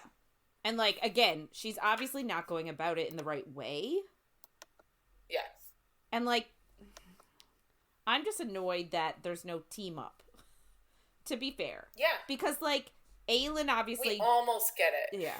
Aelin doesn't want Erewhon to win. Maeve doesn't want Erewhon to win. And they want the same things. Yeah. They just, for some reason, Maeve is, like, too jealous of Aelin to work together. Yeah. Well, she's too afraid of her. Everything in this book is based on fear. Yeah. So. Anyway. But yeah. She isn't letting her. At least at least there's a gag order preventing that sort of type of torture. And I think, like, if she swore the blood oath, Maeve might even let her go back home. And, like, I think she'd let her live over there, just knowing that she would never attack her. Yeah. And, like, she would have control of Terrasen if she wanted it. Yeah. She could tell Aelin what to do. Yeah. Yeah, so he takes his hammer out and runs his hand, like, creepily down her side, and she shudders, of course. Ugh. And he says, so responsive, and every fucking thing he says is just, like... Creep factor. So... What? Creep factor 101. Yeah, but it's like, he means it as an innuendo. Yeah. Like, bleh. Ugh. Yeah. It's gross. So he grabs her knee then and says that they did her feet earlier, so let's start higher this time. And she just starts to breathe and, like, basically put herself in a place in her head where she can't think or feel, or where she's not here anymore, basically. And Fenris blinks to her 4 times again, like, over and over and over, and the hammer falls, and she screams. Like, sad times. Mm-hmm. I do appreciate that, like, we don't necessarily go into all of the detail of all of the torture sessions, because it would be bleak. Yeah. So we go over to Manon's point of view now, and they are at an abandoned camp, and they think it's probably been abandoned since early autumn, and her shadow scouted it, and we get that. I feel like this book we're getting a bit more information on all of the 13 in general, but Ida and Briar are the shadows, and Ida actually let her black hair dye wash out, so her hair is moon white, and Briar kept hers dark so that she can, like, scout at night. Mm-hmm. But the 13 are kind of, like, changing a bit based on Manon ruling and not having their grandmother around. It just seems like there's more, I want to say relaxedness, maybe? I don't know. Astrid says that they're out there, but they've been to 3 abandoned camps so far with no luck. And they need to find the Crochan soon, because they know that the Crochans can somehow communicate with each other, so they just need to find one group, and then they'll be able to reach all of them. But time isn't on their side. It's been 2 months since the beach, which I think every point of view we get, it's been 2 months. Yeah. But that's fine. And which is weird, because was it the last book that all the timings were off? I think it's later in this book. Oh, is it? I just remember in one of the books, like, everybody, you're hearing from people, and then it's, like, 2 weeks earlier in someone else's point of view, and then, like, a month later in this person's point of view, and it's just, like, all over the place, and I couldn't remember which book it was. There might be some of it in the last book, but I think, like, maybe starting next week, it really hits me that, like, Aelin's timeline is completely different than everybody else's. I think everybody else is on, like, the 2 months ago thing, and, like, we might have caught up with Aelin and Rowan earlier than 2 months after, is what I feel like it is. But we'll have to just keep note of it as we go through, because it's hard to tell. Manon looks over and Dorian is, like, playing with flame, water, and ice with Vesta. He's just, like, using his magic, and it just reminds me of, like, Vampire Academy, the movie, where she's, like, using all the different kinds of magic in a row, because he can just do anything. And Manon thinks that Vesta looks at him with desire, which is funny, but she won't act on it, even though Manon hasn't told her to stay away. Vesta realizes that it would be a bad idea to go after Dorian for sex, which is smart. Yeah. I mean, it is not smart. It would not be smart to go after him, no. I mean. Is that what you... Yeah. Manon thinks that he's, like, carrying the 2 word keys with him, and they've had no luck in finding the 3rd, so they had to stop looking and focus on finding the Crocans. And at first, Dorian objected, but now he's kind of, like, been talked around to it, because they need armies. So she thinks, like, she's going to find them, and she's going to lead them into battle as the long-lost Crochan Queen, because that was her big revelation last book. Yes. They're also still being hunted by the Iron Teeth, but she's told the 13 and Dorian not to harm them, even though he could easily just use his magic and kill, like, I guess, what are they called? Like, the 13 are, Coven? Coven, thank you. Yeah, he could just kill a coven of them snapping his fingers. Yes. With his magic.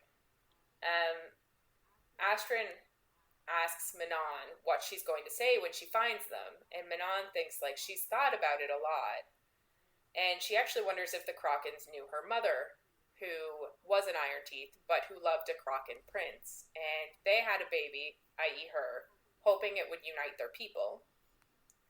And Manon tells Astrid that she's going to tell them not to shoot when she finds them. In kind of like a joking-ish way. But then she just says she doesn't know. And she says they'll find them first and then figure it out. Yeah. Because she knows that, like, she should say things about unity and love and, like, all this shit. But she's like, it's not really in her nature. And the Crocans also call her the White Demon. And she's, like, on their hit list to be killed immediately. So, she thinks, like, they can't know that she's actually the queen, the Crochan queen, if they've been trying to kill her all this time. Like, that's going to be a revelation to them. Yeah. And she says her half-sister knew, but Manon killed her, and her grandmother called her Manon Kingslayer because of it, to kind of, like, rub it in. Astrid tells Manon that they'll follow her, no matter what. And Manon asks if she deserves it, which is a nice difference from the other books of, like, she's actually talking about these things instead of just, like, internally hating herself. She's, like, not immediately, I don't know, assuming that what she says is right because she was taught to say, like, whatever her grandmother said is law, and then whatever she says to her underlings is law, kind of thing. But, like, this book, it just feels like she's finally, I don't know, thinking more. Using her brain more. And Astrid's more of an equal in this book, is what I'll say. Yes. Then, before, like, geez, they couldn't even speak. They couldn't speak to her at all in any sort of questioning matter. And she'd be like, you dare question me, I will kill you. Yeah, you're demoted. Immediately. Like, that was all of Empire of Storms was like, Astrid, you're demoted. Stop asking about the babies. Yeah.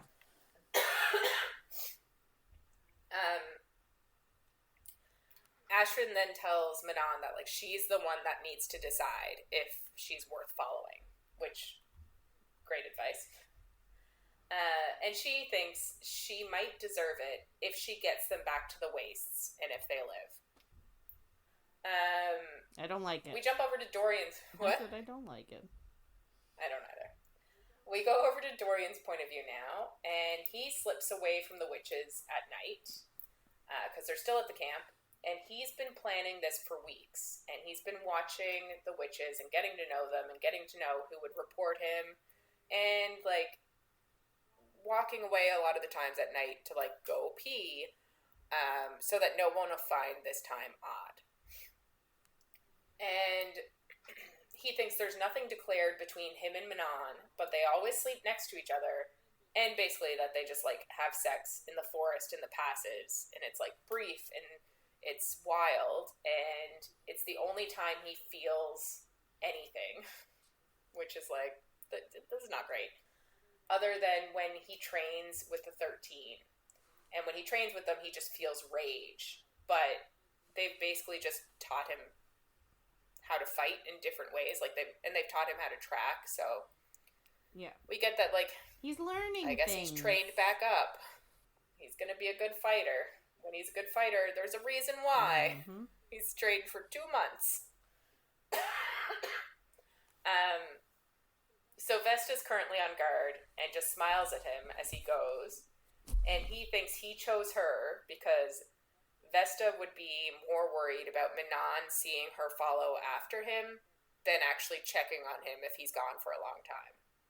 And he kind of feels shitty about it, but he's just like, nah, I'm going to be a bastard. It's got to do what I got to do.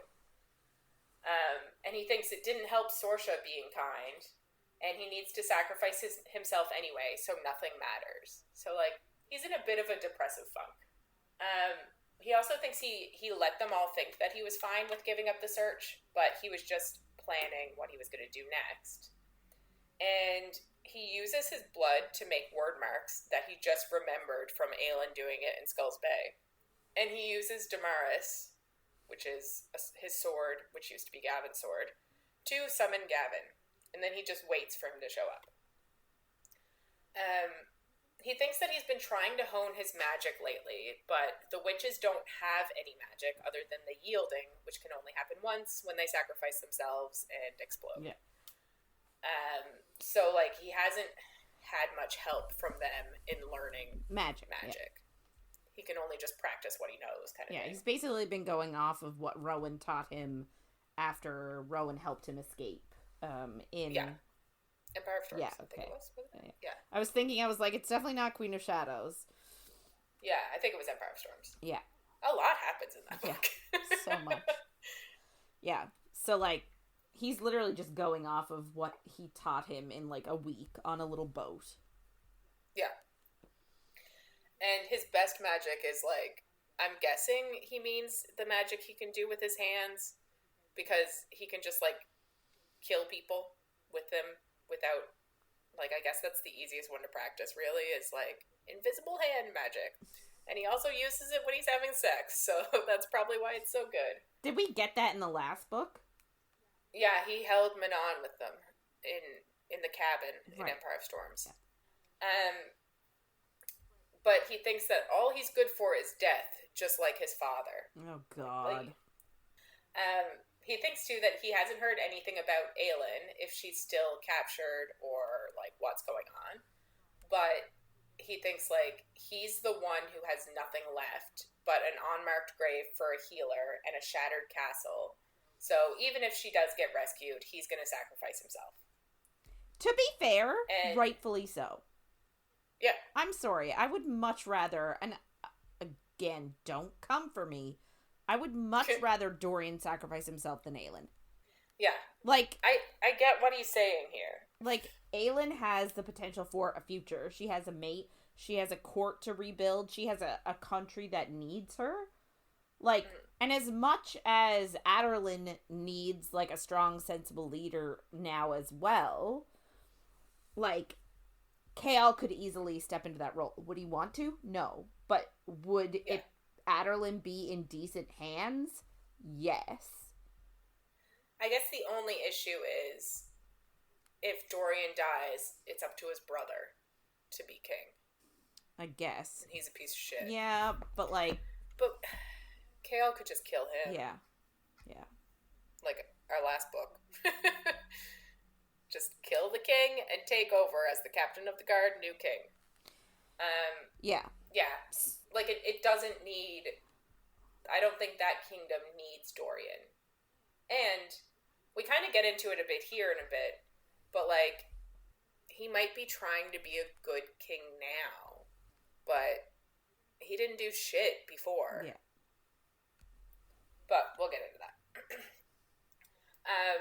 We also get, like, he just thought of his father being good for nothing but death, so it makes him wonder if, since his father was a Velg when he was conceived, if he's even a human. And it's like, okay. It's a existential crisis that we're going to have in this book. Gavin shows up then, and Dorian bows, and Gavin just says that he's risked a lot summoning him here with what he carries, and Dorian asks for help, and Gavin says, because obviously Damaris is in the snow there, he says that Dorian took care of his sword, even if he didn't take care of the kingdom. Oh, damn, Gavin. Yeah. Dorian says, and this is exactly what I meant, but Dorian says that he inherited a mess from his father, and Gavin says he was a prince of Ireland before that, before he became king. And Dorian just says, like, he's trying to atone now for what he didn't do then. Yeah. But, like, he was also a kid, but still. He didn't do anything about his father being the worst. No. Dorian asks Gavin where the third key is, and Gavin says he's forbidden to say. And Dorian asks if he's forbidden or if he won't, and he shows Gavin the amulet of Perranth and says that Brandon Galathinius left the key and a warning for Aelin. He can at least give him a direction to the third key. Valid point. 100%. But Gavin says that he has seen what interfering with the gods' plans brings. And Dorian says that it was Gavin's wife, not the gods, who brought this about. Valid point. And 100%. And Gavin says his mate is the cost of this. And he says that, like, once the keys are brought together, she will vanish from this world. And Dorian's just like, are you that selfish? Yeah. And Gavin tells him that, like, his life is going to be forfeit too. Not one, like, scrap of his soul will be left in the afterworld. And Dorian just says there's no one who will care about that anyway, and it's what he deserves. Which, you know, not great. I think Chaol will care, as much as I don't care what Chaol thinks about it, or cares about. I think he would care. And then Dorian tells Gavin that, like, Elena helped Aelin, knowing what it meant for her, and Aelin won't have an eternity with her mate, because we're assuming she's captured forever. Which is a wild assumption that everyone's fucking making. Yes. Like, I don't know. Anyway. And Gavin then says that Erewhon can be defeated without the keys and closing the gate, and Dorian asks how, but he just doesn't say anything. So Dorian's like, if you knew of a way, you would have done it already. Yeah. Like, there is no other way. And then he asks Gavin to help his friends. And he thinks of Chaol and hopes he made it to the southern continent and that maybe he stays there and doesn't come back to this world because everything's going to shit. We're like, that's not going to happen, but it's a nice thought. And Gavin asks how he's going to leave Aderlin kingless. And oh my dear sweet fucking God, Gavin. Like, it's literally the fate of the entire world. Yeah. But Dorian just thinks to himself, well, that tells me enough what he thinks about my brother. Which is just funny. And then Dorian says that Aderlin doesn't deserve it. And Gavin calls him a reckless boy. And says he isn't the only one to ever lose someone. And Dorian's just like, you're literally choosing, I'm going to add a dead woman over the world. Yeah. And Gavin just asks him if he would choose anything different. And Dorian doesn't really want to answer that. He tells Gavin that he deluded himself by serving the God of Truth. And how would the God of Truth, who I can't remember if he has a name, but whatever it is, how would the God feel about this? And Gavin says the all-seeing one isn't part of the gods that they're sacrificing themselves for, which is interesting. So Dorian asks, what is he? And Gavin says can't there be different types of gods from different worlds? So I guess there can. This is another, I don't know, is this an Easter egg for Crescent City before, you know what I mean? Are we getting, and even some of Akatar, are we kind of getting that all the worlds connect in some way? I don't know. Yeah. But it's one of those moments. The God of Truth isn't one of these gods that is trying to go home. He's somebody else and came from somewhere else, which is interesting. Dorian just says, they can debate that another time. This isn't the time for, wondering who the gods are and where they came from. And he just says, please help me save my friends. And Gavin tells him that the key is... Not just your friends, everybody. Please help me save all the innocent men, women, and children. He doesn't care about them. Gavin tells him that the key is at Morath, but he doesn't know where. But he does say that the sword will guide him, and it was blessed by the God of Truth after Gavin swore himself to him. And then Gavin tells him he's not ready to go yet. And Dorian's like, but I'm ready now. He's like, you're not. But Gavin tells him to try to convince his companions to stay here for a bit, and his path will find him here, at this camp. And then Dorian asks if he's human, and Gavin says he's not the person to answer that, and then just disappears. Gavin is less than fucking helpful. Yeah. We knew the key was at Morath. Where the fuck else would it be? Why are you looking for the key anywhere else? Yeah. Anyway, so we switch over to Lorcan's point of view. He's with Elide and Rowan and Gavriel, and they're trying to figure out where Aelin is being held by Maeve. So they're having a big old discussion about it. So we saw at the beginning they interrogated a commander. They've kept doing that to try and find information. So some of them are saying that Maeve is in Dornell, and others are saying she is in the opposite direction. So Lorcan and Elide haven't spoken in ages, but Lorcan has noticed that she doesn't balk at the torture. She's not cringing, she's not looking away. She's fine. Which, in our part, Aneth was like, watch this!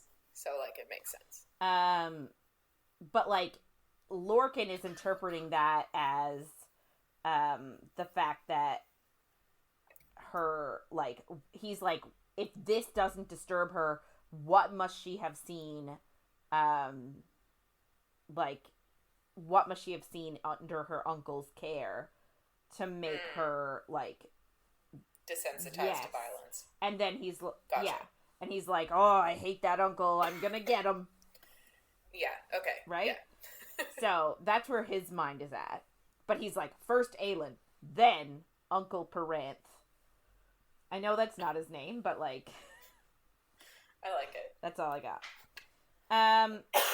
So, as they discuss, they're getting two distinct stories, so they have to figure out where to go. Elide thinks that Maeve is in Dornell because she thinks it's a double bluff. And Gavriel sort of backs her up. Lorcan is annoyed that Gavriel is sort of backing her up. But he is grateful that Gavriel is supporting Elide because, she won't accept any help from him. And actually, so he cut up another one of his shirts for her cycle that she was complaining about before. That was so bad. But, he couldn't give it directly to her because she wouldn't have taken it. He had to give it to Rowan and Gavriel to give to her. Yeah. And then he remembers what she said to him on the beach in the last book, and he thinks that he broke something precious. So, in the last book, she said to him, "I hope you spend the rest of your miserable, immortal life suffering. I hope you spend it alone. I hope you live with regret and guilt in your heart and never find a way to endure it." So, like, she was very, very mad. Yeah, that's a lot. It is a lot. Like, that is a significant thing to say somebody that you were in love with, right? Because she was. 2 seconds before. Yeah. So, he says that, like, even the severed blood oath from Maeve what felt like nothing in compared to how he feels now when he looks at Elide. But then he also feels really dumb for falling for Elide because she's a human. And, like, even if she forgave him, she would die in less than 100 years. And he's got thousands of years. Yeah, which is your favorite trope. Oh, I hate it so much. And I like to bring it up. So, if Elide thinks they should go to Dornell, Lorcan thinks they should go to the kingdom of the Aedions, which is actually an ancient Mesopotamian society of people. Oh, yeah, gotcha. Interesting. Anyway, yeah. It's the kingdom of Acadia is closer to them, so they could get there in a couple of days. But Dornell is like 2 weeks away for them. So Elide says, like, I think we should go to Dornell because Anieth told me to listen the day they got the info, the day that you referenced with that commander. Yeah. He mentioned Dornell. So she was like, Anieth didn't tell me to listen any other time we tortured a commander. Only that one. So she was like, his information was important. That's why we should go to Dornell. Yeah. Hellas, who is Anieth's, god mate counterpart, and Lorcan's sort of shoulder god friend, has not helped him since the Stone Marshes. So Lorcan's like, I guess even Hellas hates me now. Yeah. So because Acadia is closer than Dornell, 3 days versus 2 weeks, Rowan decides that they'll go to Acadia first just to check. Because if they go all the way back to Dornell, realize she's not there, then travel all the way back to Acadia, it would take a huge amount of time. Yeah. So it makes sense. So Elide is, like, obviously pissed off that Rowan is going for Lorcan's idea instead of hers. Even though it's literally more logical, but yeah, she feels like, I guess, her voice is not being heard. So she walks away, and like you said, Gavriel is using his magic to brace her leg, and Lorcan just feels like it should be his magic touching her skin, and he gets like a little bit jealous that Gavriel's magic is doing it. So he follows her, and he tries to apologize for everything, but she just brings up that he must feel like shit that Maeve broke the oath, and then brings up the fact that he crawled after her. But he tells her, he was like, I wasn't crawling after Maeve. He was like, I was crawling after Aelin and the box, I guess with the word keys in it. And Elide just, like, doesn't really believe him and leaves. And Gavriel sort of intercepts her and says, like, he was telling the truth, you know. And she just doesn't answer and just walks away. Yeah. So, she's just angry, yeah. And, like, rightfully so, because she doesn't like the idea of Lorcan putting her life before Aelin's, really. So, we skip to Rowan's point of view now. He's dreaming, and he sees Aelin, like, across a chasm, and he can't speak or yell out to her, and she turns towards him. And he said she looks a little bit older, and he assumes, like, that's what she's gonna look like when she settles and, like, turns immortal. And, oh, she's pregnant. with a really round belly. And, then she's got 4 little kids surrounding her. So, like... 5 children. No, 4. Oh, but 5, yes, as a... At least 5 children. As a species who struggled conceiving. Although maybe it's her human side that makes it easy. What? It's a spoiler for the end of the book. Okay. Anyway, so he knows that, like, this is his family, and this is the life that he could have had, but then, like, this dark wind just whips him away until only dust remains. So he just wakes up and thinks about, like, maybe he should fly to Dornell himself, because he can harness the wind, and, like, get there really fast, but he would need Gavriel and Lorcan to help him get her back. Like, he wouldn't be able to rescue her by himself. Mm-hmm. So Gavriel is up. It's nighttime, and he's on watch. So Rowan switches with him and says, go take a break. And he searches the bond that he shares with Aelin, and he knows that it's silent, but he can still feel it. So he knows that she isn't dead. And then he finds it odd that he couldn't feel her when Cairn was whipping her, but he did feel her when Dorian hurt her at the Glass Castle. So he's trying to figure out, like, I wonder why that is, and assumes that Maeve altered his brain so that he didn't know and didn't feel it. But he's just beating himself up, thinking about how he should have known. Yeah, how he should have done something different. Because, like, he just assumed it was the Cairn bond the whole time. Yeah. So the fact that, like, he excused it away. And he just thinks that, like, he shouldn't have wasted time getting the wyverns and, like, waiting for everybody to be together before going to the beach. Like, he should have gone on ahead. Mm-hmm. And he thinks about, like, the first few weeks when he met her and when they were in Mistward together. And, like, how when he first bit her and tasted her blood, and it sang to him, and he couldn't get the taste out of his mind, but he was so lost in the grief that, like, he was an asshole, and he really regrets everything about those first few weeks. And, like, I feel like this is sort of the way that SJM is trying to be like, he knows he was an asshole, because, like, a lot of people complain about Rowan's behavior in Heir of Fire when he first meets Aelin, and, like, how it was predatory and, like, abusive and stuff.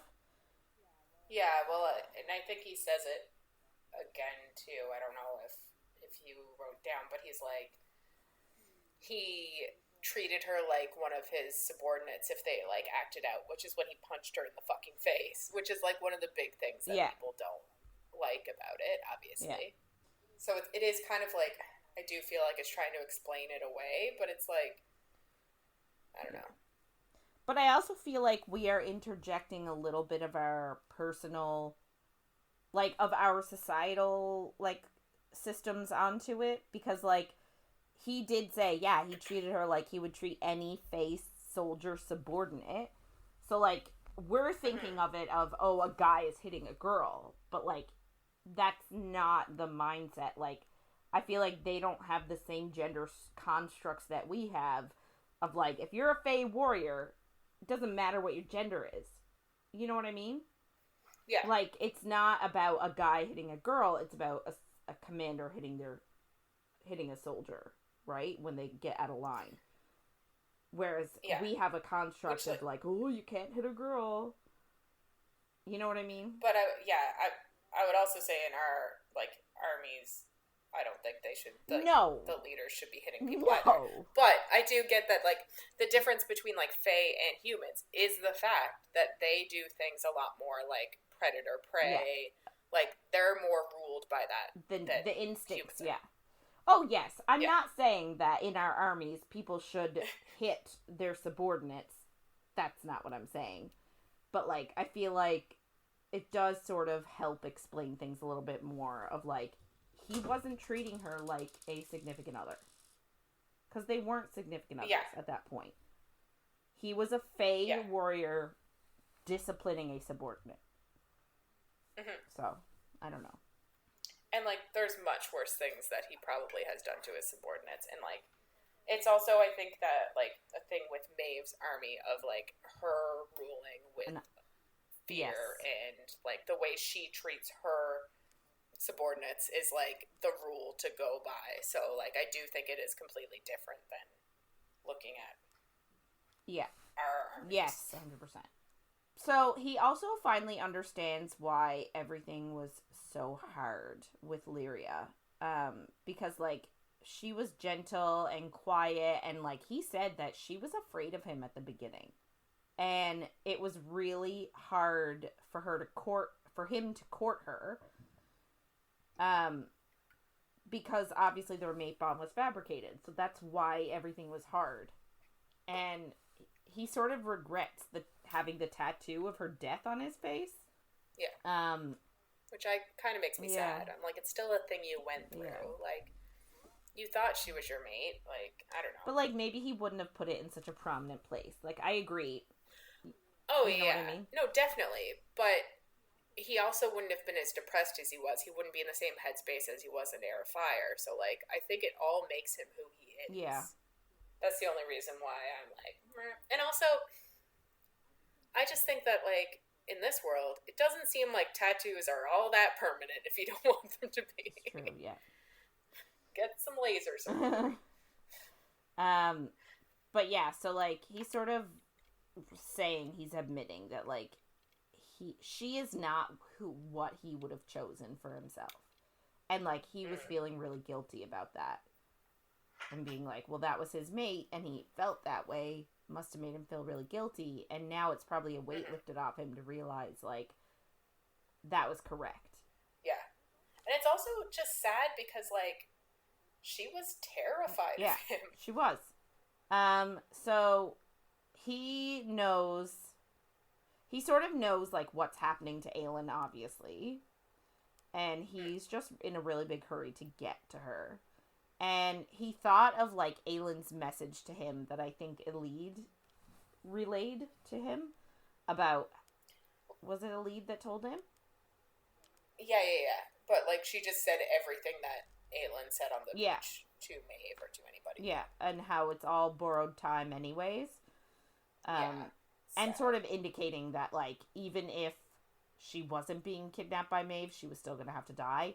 And he's just refusing to accept that. He refuses to accept that she will be the ultimate cost to win the war. And he's just refusing to accept any other alternative other than the two of them living, like, a long, happy, immortal life together. So, he is hopeful and stubborn. It's stubborn, yeah, that's a good word. So now we have Chaol's point of view. Ew.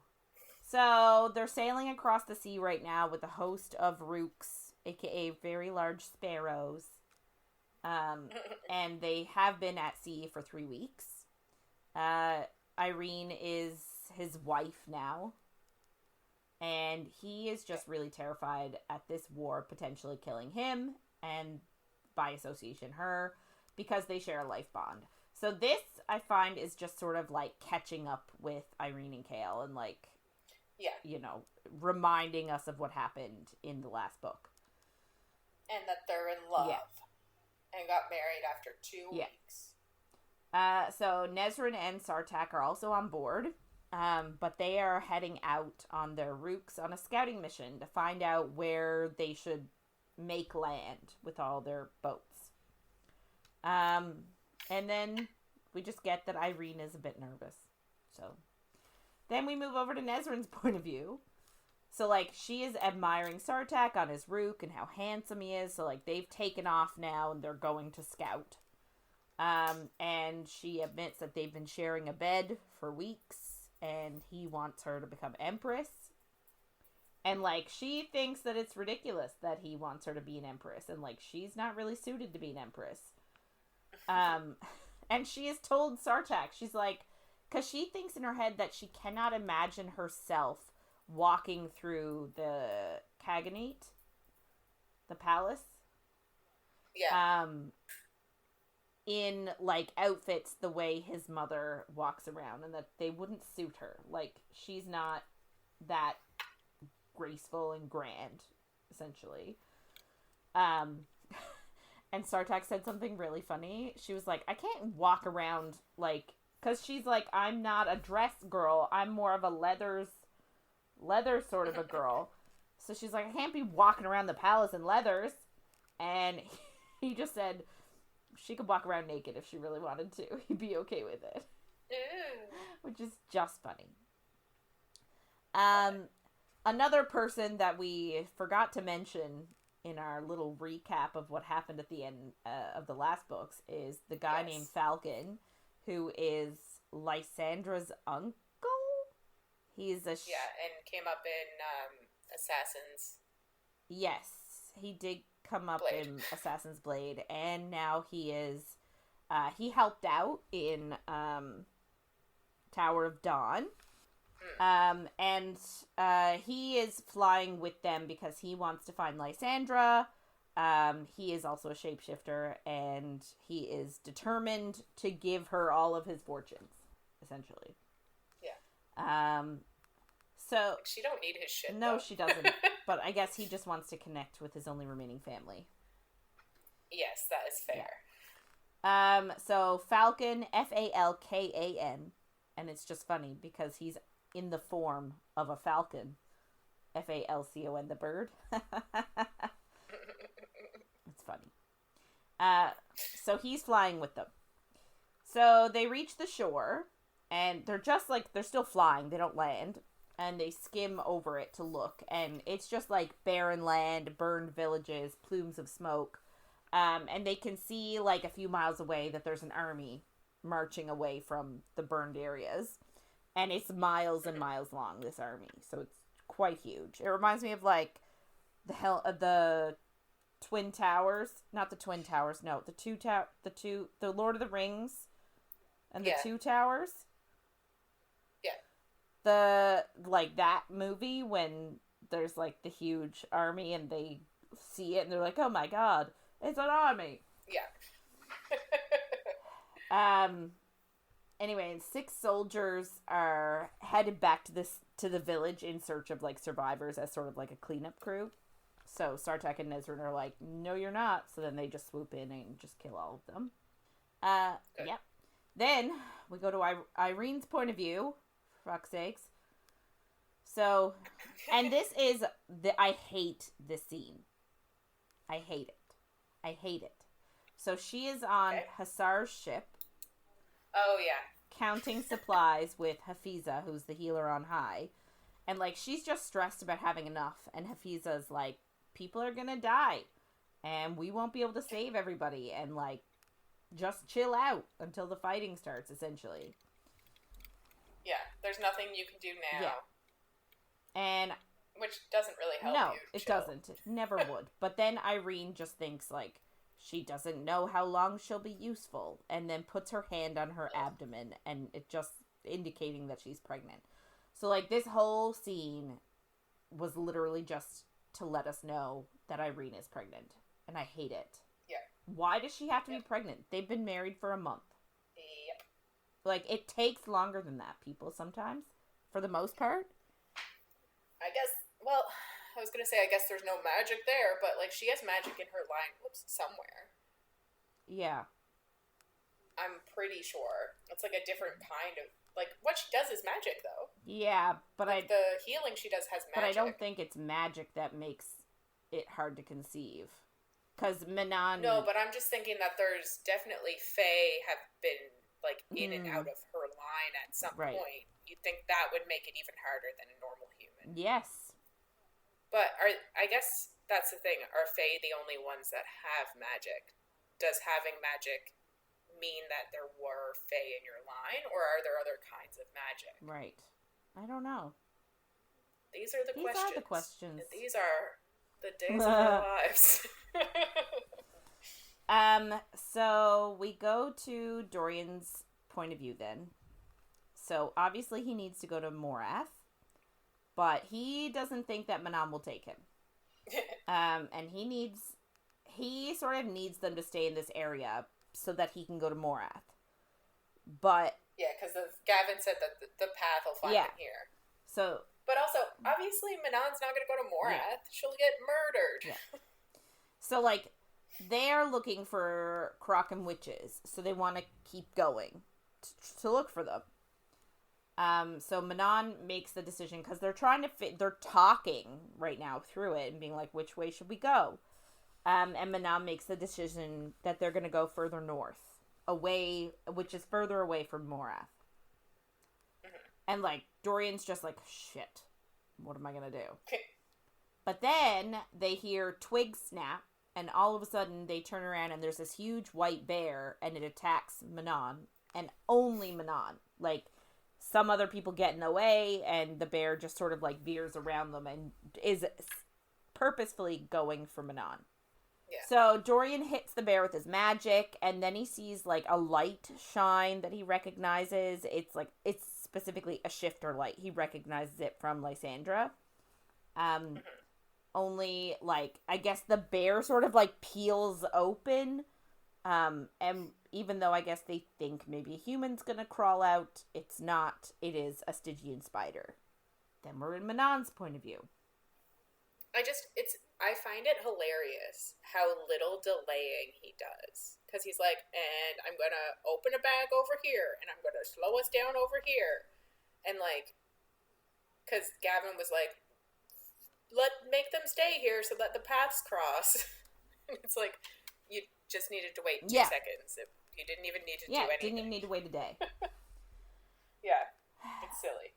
Anyway, so this Stygian spider is actually the one that Manon stole the silk from and pushed off the cliff for Abraxas's wings. And Dorian is just shocked that the spider can shapeshift. And is like, I didn't think that was in the legends of Stygian spiders. But she reveals that she took 2 decades from a merchant for her silk. And his ability to shapeshift sort of came with the 2 decades of power of life. Yeah. In other words, Falcon. Because we learned about that. Everybody is connected. Yes. For a large world, it's very small. Yeah. So, like, Dorian is holding her with his magic and holding her still. And Manon just wants to kill her.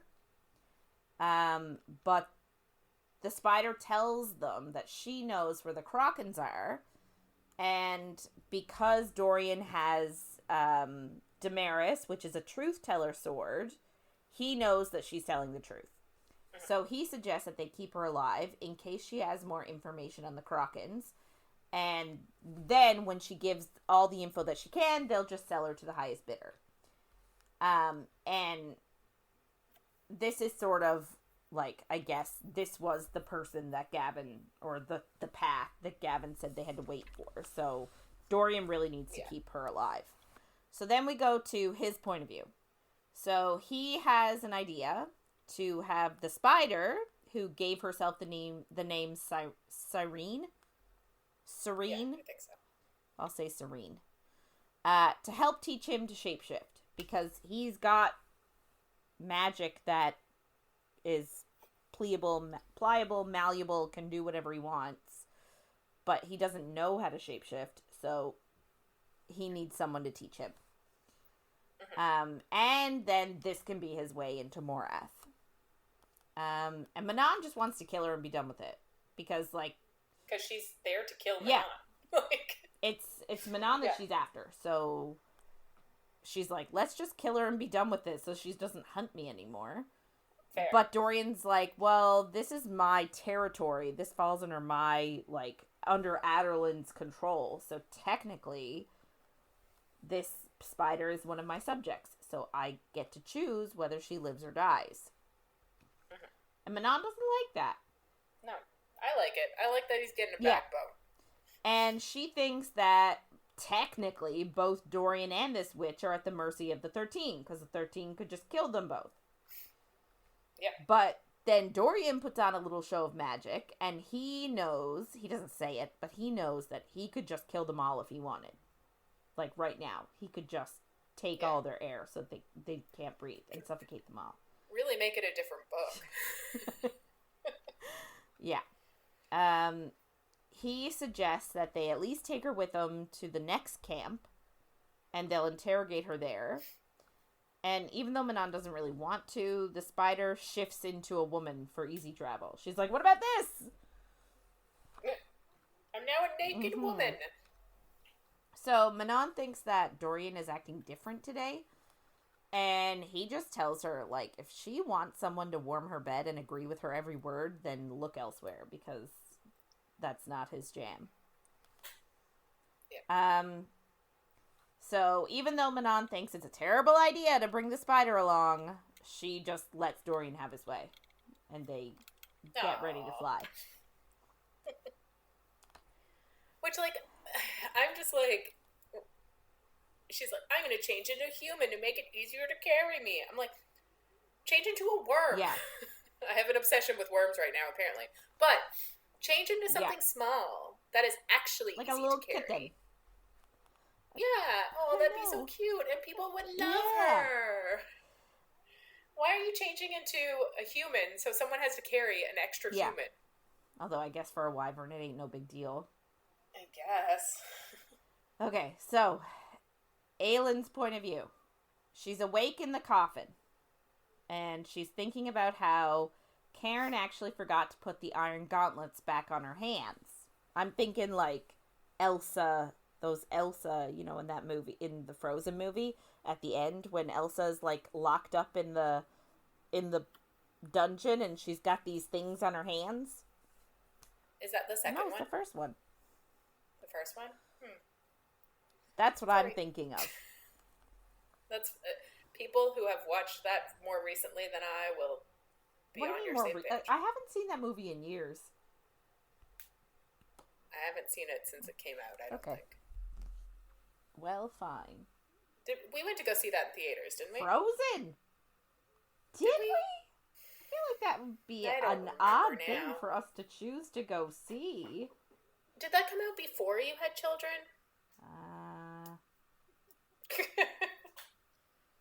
That's a great question. Look, for those of you that obviously you can't see, I'm holding up a picture of Elsa in the iron in the cuffy things. Gauntlets. Yeah, you can look it up as well. I believe it makes sense. So in my brain, that's what they have for her. So he forgot to put them on. Normally he'll put them back on her before he puts her back in the coffin, but he forgot this time. So he forgot to put them back on her, but she thinks that like he has used them in the past to torture her by heating them up until they're like red hot and putting them on her, effectively like burning her hands. Yeah. Wild. So she hears footsteps and a whine. So Fenris is always there in wolf form. And the whine indicates that, like, Karen is coming. So Karen gives him permission to relieve himself outside the door and come straight back. They take her out of the coffin. I say they. I'm sure Karen has, like, attendants or soldiers with him. Yeah, well, he has to. So they take her out of the coffin, and when Fenris comes back, they put a sword to his throat so that she doesn't try anything. And he leads her down the hall in chains, and she's blindfolded. And she does debate running, because this is really as far as she's gone in a really long, like, in the 2 months she's been captured. Yeah. But, like, she debates whether she should cash in Fenris's life so that she can escape. And Karen obviously knows what she's thinking, but, like, teases her that she won't get very far. And it will be a waste of Fenris's life. And she can sort of tell that she's out of shape. So, like, the healers are making sure that her muscles don't atrophy from not moving, but she's obviously not working her muscles. So, like, you know, she'd be like a newborn kitten if she tried to run 100 meters. Yeah. So he brings her to Maeve's throne room, and she's like, oh, I've been here before. And so, like, obviously we know she's in Doranel. So we're like, should have listened to Elide. Yeah. And Maeve is obviously sitting on her throne, and there is a wolf at her feet. It is Fenris's twin brother, Connell. And there's glass arranged on the floor in like a circle. And Maeve, I don't know what her deal is with this, but she puts like a crown on her head and says that it's Mab's crown. And when I say her head, I mean on Aelin's head. And she's like, oh, I just thought that, this is your legacy. This is Mab's crown. This is your crown by right. So I wanted you to have it and wear it. And Aelin just thinks that it's a different kind of shackle. And it's heavier than it looks. And she wants to shake it off. And I'm like, so does that mean that if Maeve wasn't there, would Aelin be the queen of Doranel and Terrasen? I think this does resolve itself, but possibly. There's also the third sister who I can't remember who that is or who the line. Yeah. Like, I think isn't Rowan's line from the third sister? Maybe. I don't remember. But it does come up later. Yeah. So then Cairn pushes her onto the glass. Just like her, she's standing on it first. And obviously she then cuts up her feet. Then he pushes her to her knees. And Maeve just really likes the image of Aelin wearing her fairy crown, kneeling at her feet. So then she is, so we say that she's a girl's girl, but like, not here. Not now. Not for pain. No. Just for sexual assault. Thank God. So she lets Connell shift then, because I guess she has him forced in his wolf form all the time too. And says, like, tell Fenris what you wanted to tell him. And then she says something to, like, indicate, like, make sure that they know that you're not being forced, that I'm not forcing you to say any of this. And Connell essentially lays into Fenris and says that you brought this on yourself because you couldn't let me have this one thing. Because essentially Fenris was sort of always the golden boy growing up and like the star sort of twin. Like he was the good twin, Connell was the bad twin. Because, in twins there's always one good and one bad in literature. Yeah. So Connell put himself in Maeve's service to sort of distinguish himself, but Fenris was worried for him, and so he gave himself to Maeve as well.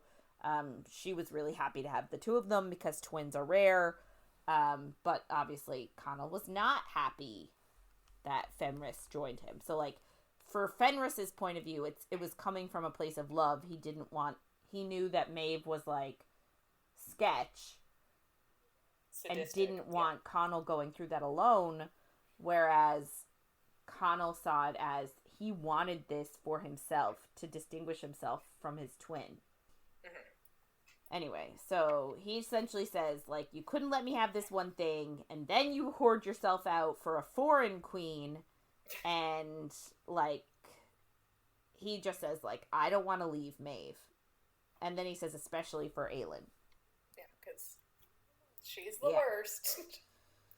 Yeah. And Maeve then just tells Aelin that all of this can end if she tells her where the word keys are and if she swears the blood oath to her. But Aelin just gives her the finger. Well, it says, like, the most vulgar gesture she knows. And I'm like, what else could it possibly be? Is she like, like I can't think of anything else. Yeah.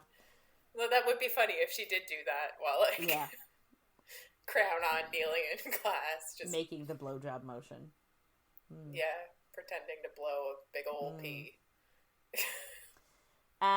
So after Aelin sort of does that vulgar gesture, she makes Cairn, like, force Aelin further onto the glass so that she's getting real cut up.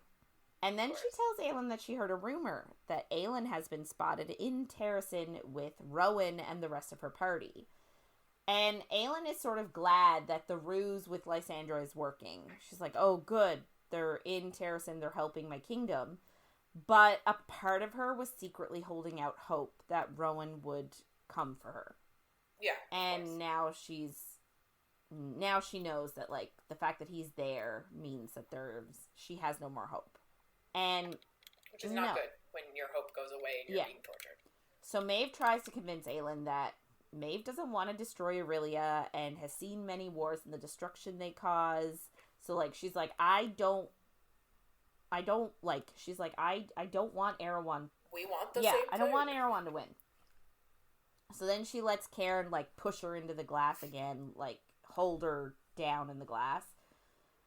And then Maeve just orders refreshments and lets Aelin sit in the glass as she eats.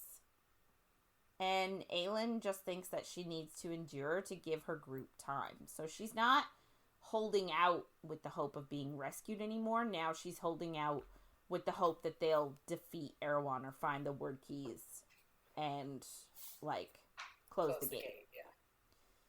And she just sort of uses this time to remember a moment when she was a kid, and her dad and her would train together, and he told her that when she inherited the throne, her sole duty would be to defend and protect Terrasen. So that's sort of in her mind right now. That's what she feels like she's doing.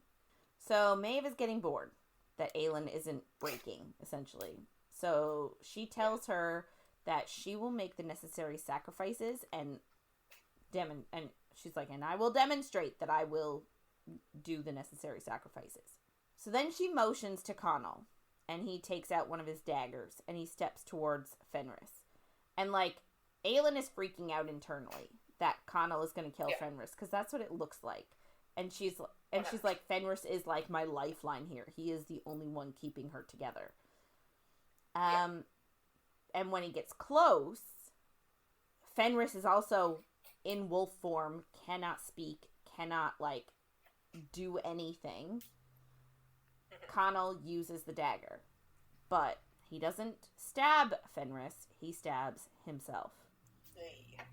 So she just can't believe that Maeve would force Connell to kill himself when, like, he is really one of her most loyal, like, Cairnem, like, cadre or whatever.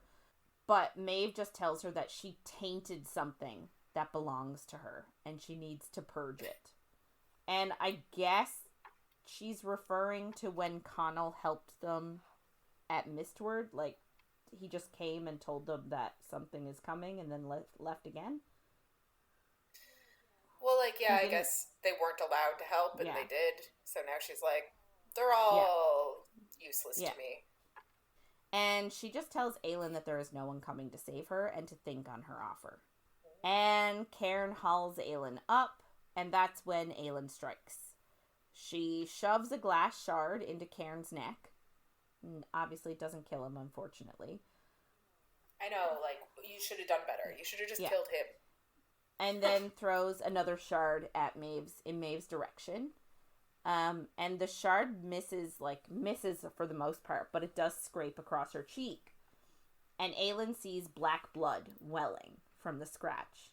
But then she just blinks, and just like that, it's red. And she's like, was I hallucinating?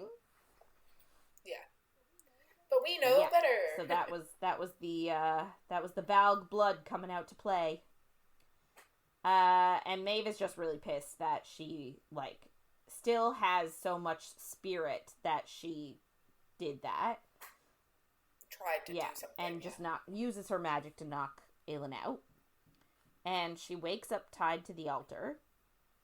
And she doesn't really know how long she's there for, but Fenris comes in a while later, and he is finally in human form. And she blinks at him, asking if he's okay, and he blinks back no, because his twin just died. Yeah, of course. And she can see that he's been crying. She can see, like, the tear stains on his cheeks. And also notices that his jacket is only half buttoned.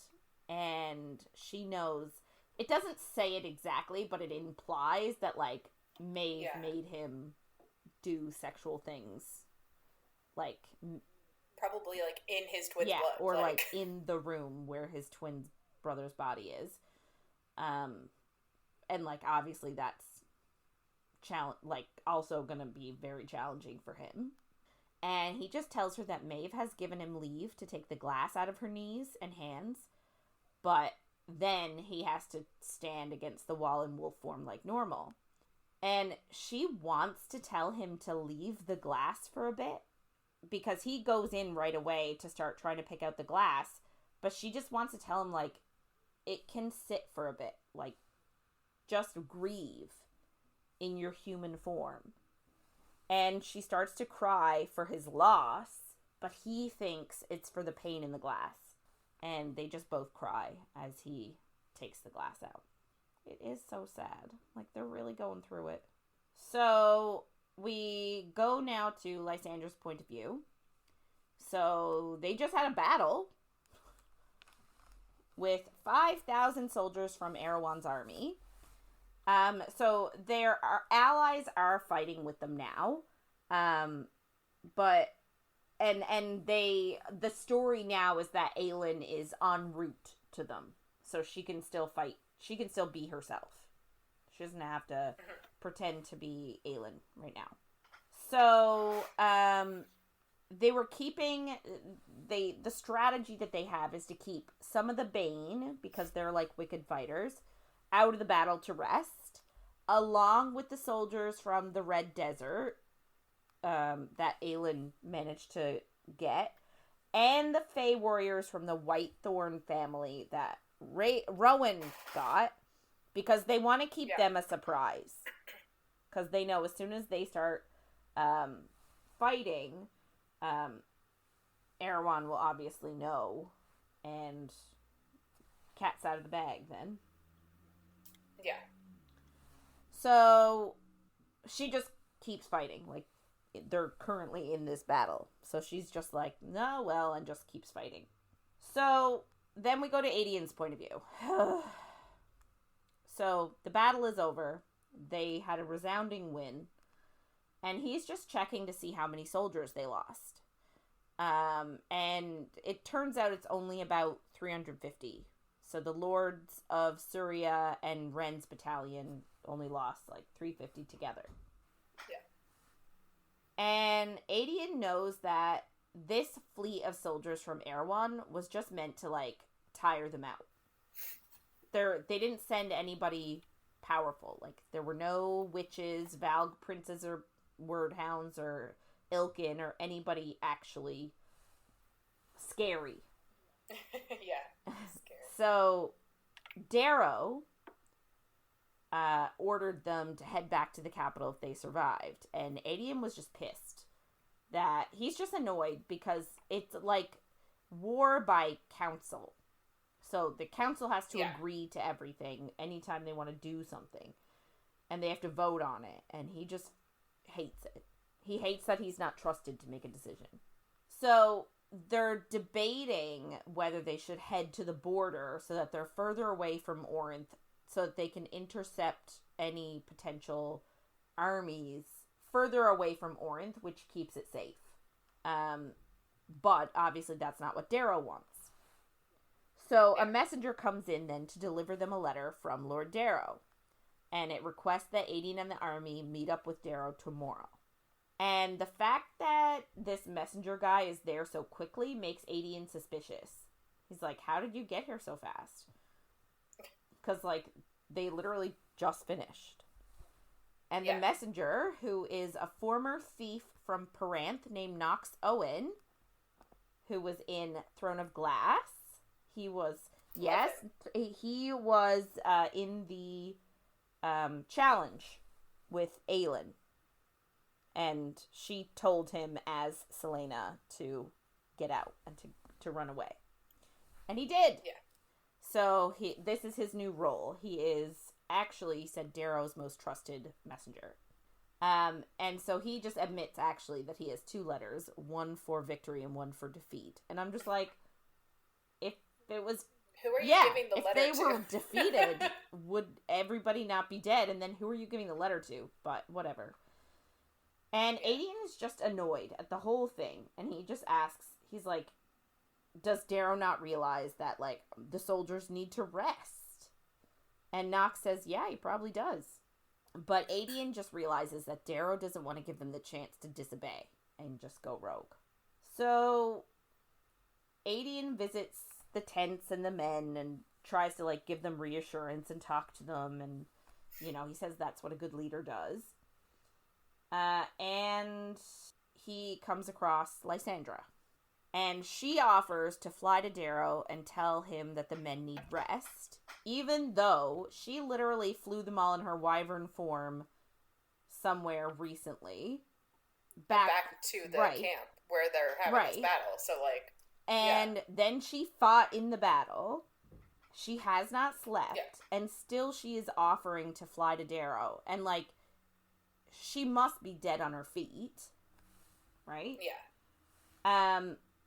And essentially, like, Aedion realizes she was listening in on that conversation. And she was like, well, I mean, if you don't want me to be in the meetings, tell me and I won't.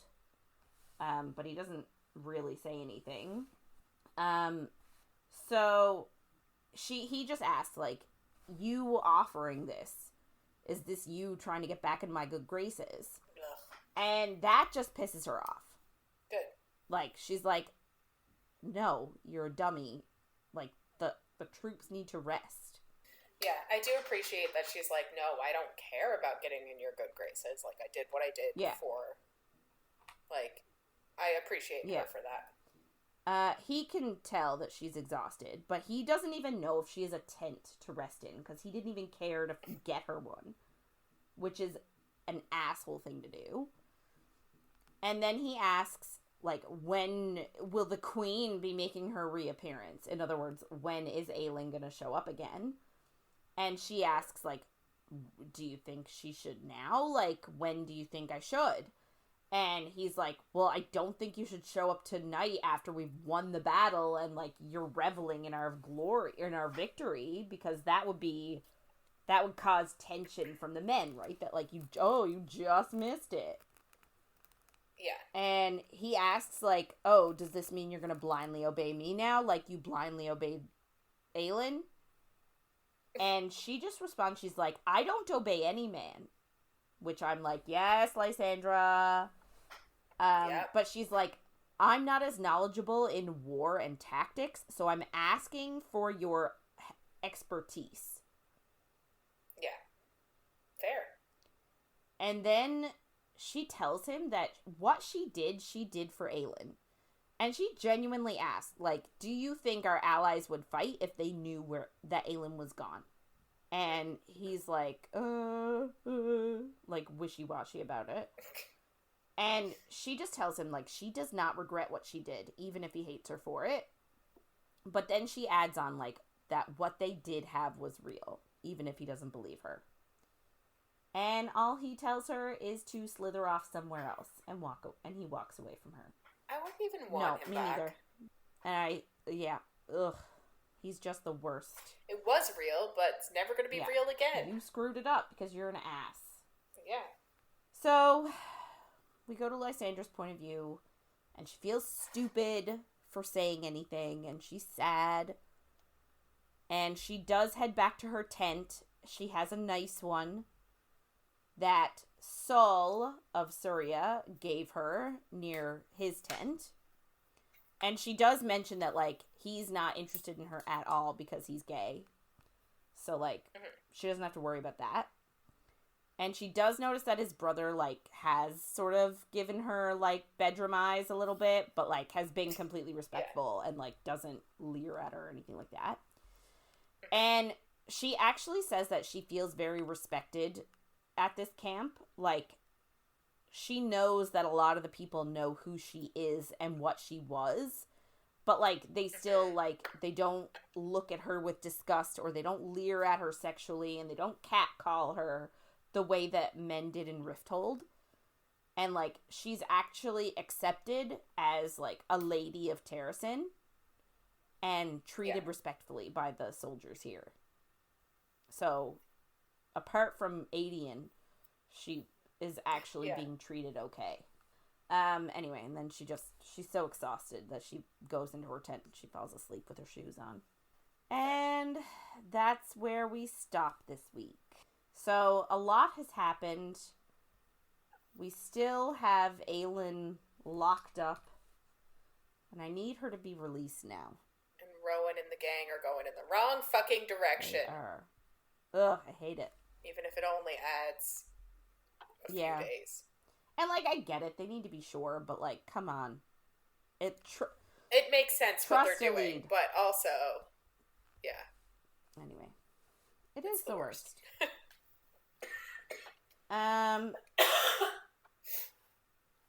So... yeah, that wraps us up for this week. If you want to get in touch with us and share any of your thoughts on anything you heard in our episodes, or if you have any book suggestions, please reach out to us by email at coffeeandcoread@gmail.com or on Instagram or Facebook at coffeeatcoread and coffee.coread on TikTok. So next week we'll be reading chapters 11 to 23 of Kingdom of Ash, so make sure to follow along, and if you're enjoying our chats, don't forget to follow, rate, and review wherever you get our content. Thanks for listening, everyone, and we'll see you on the next page.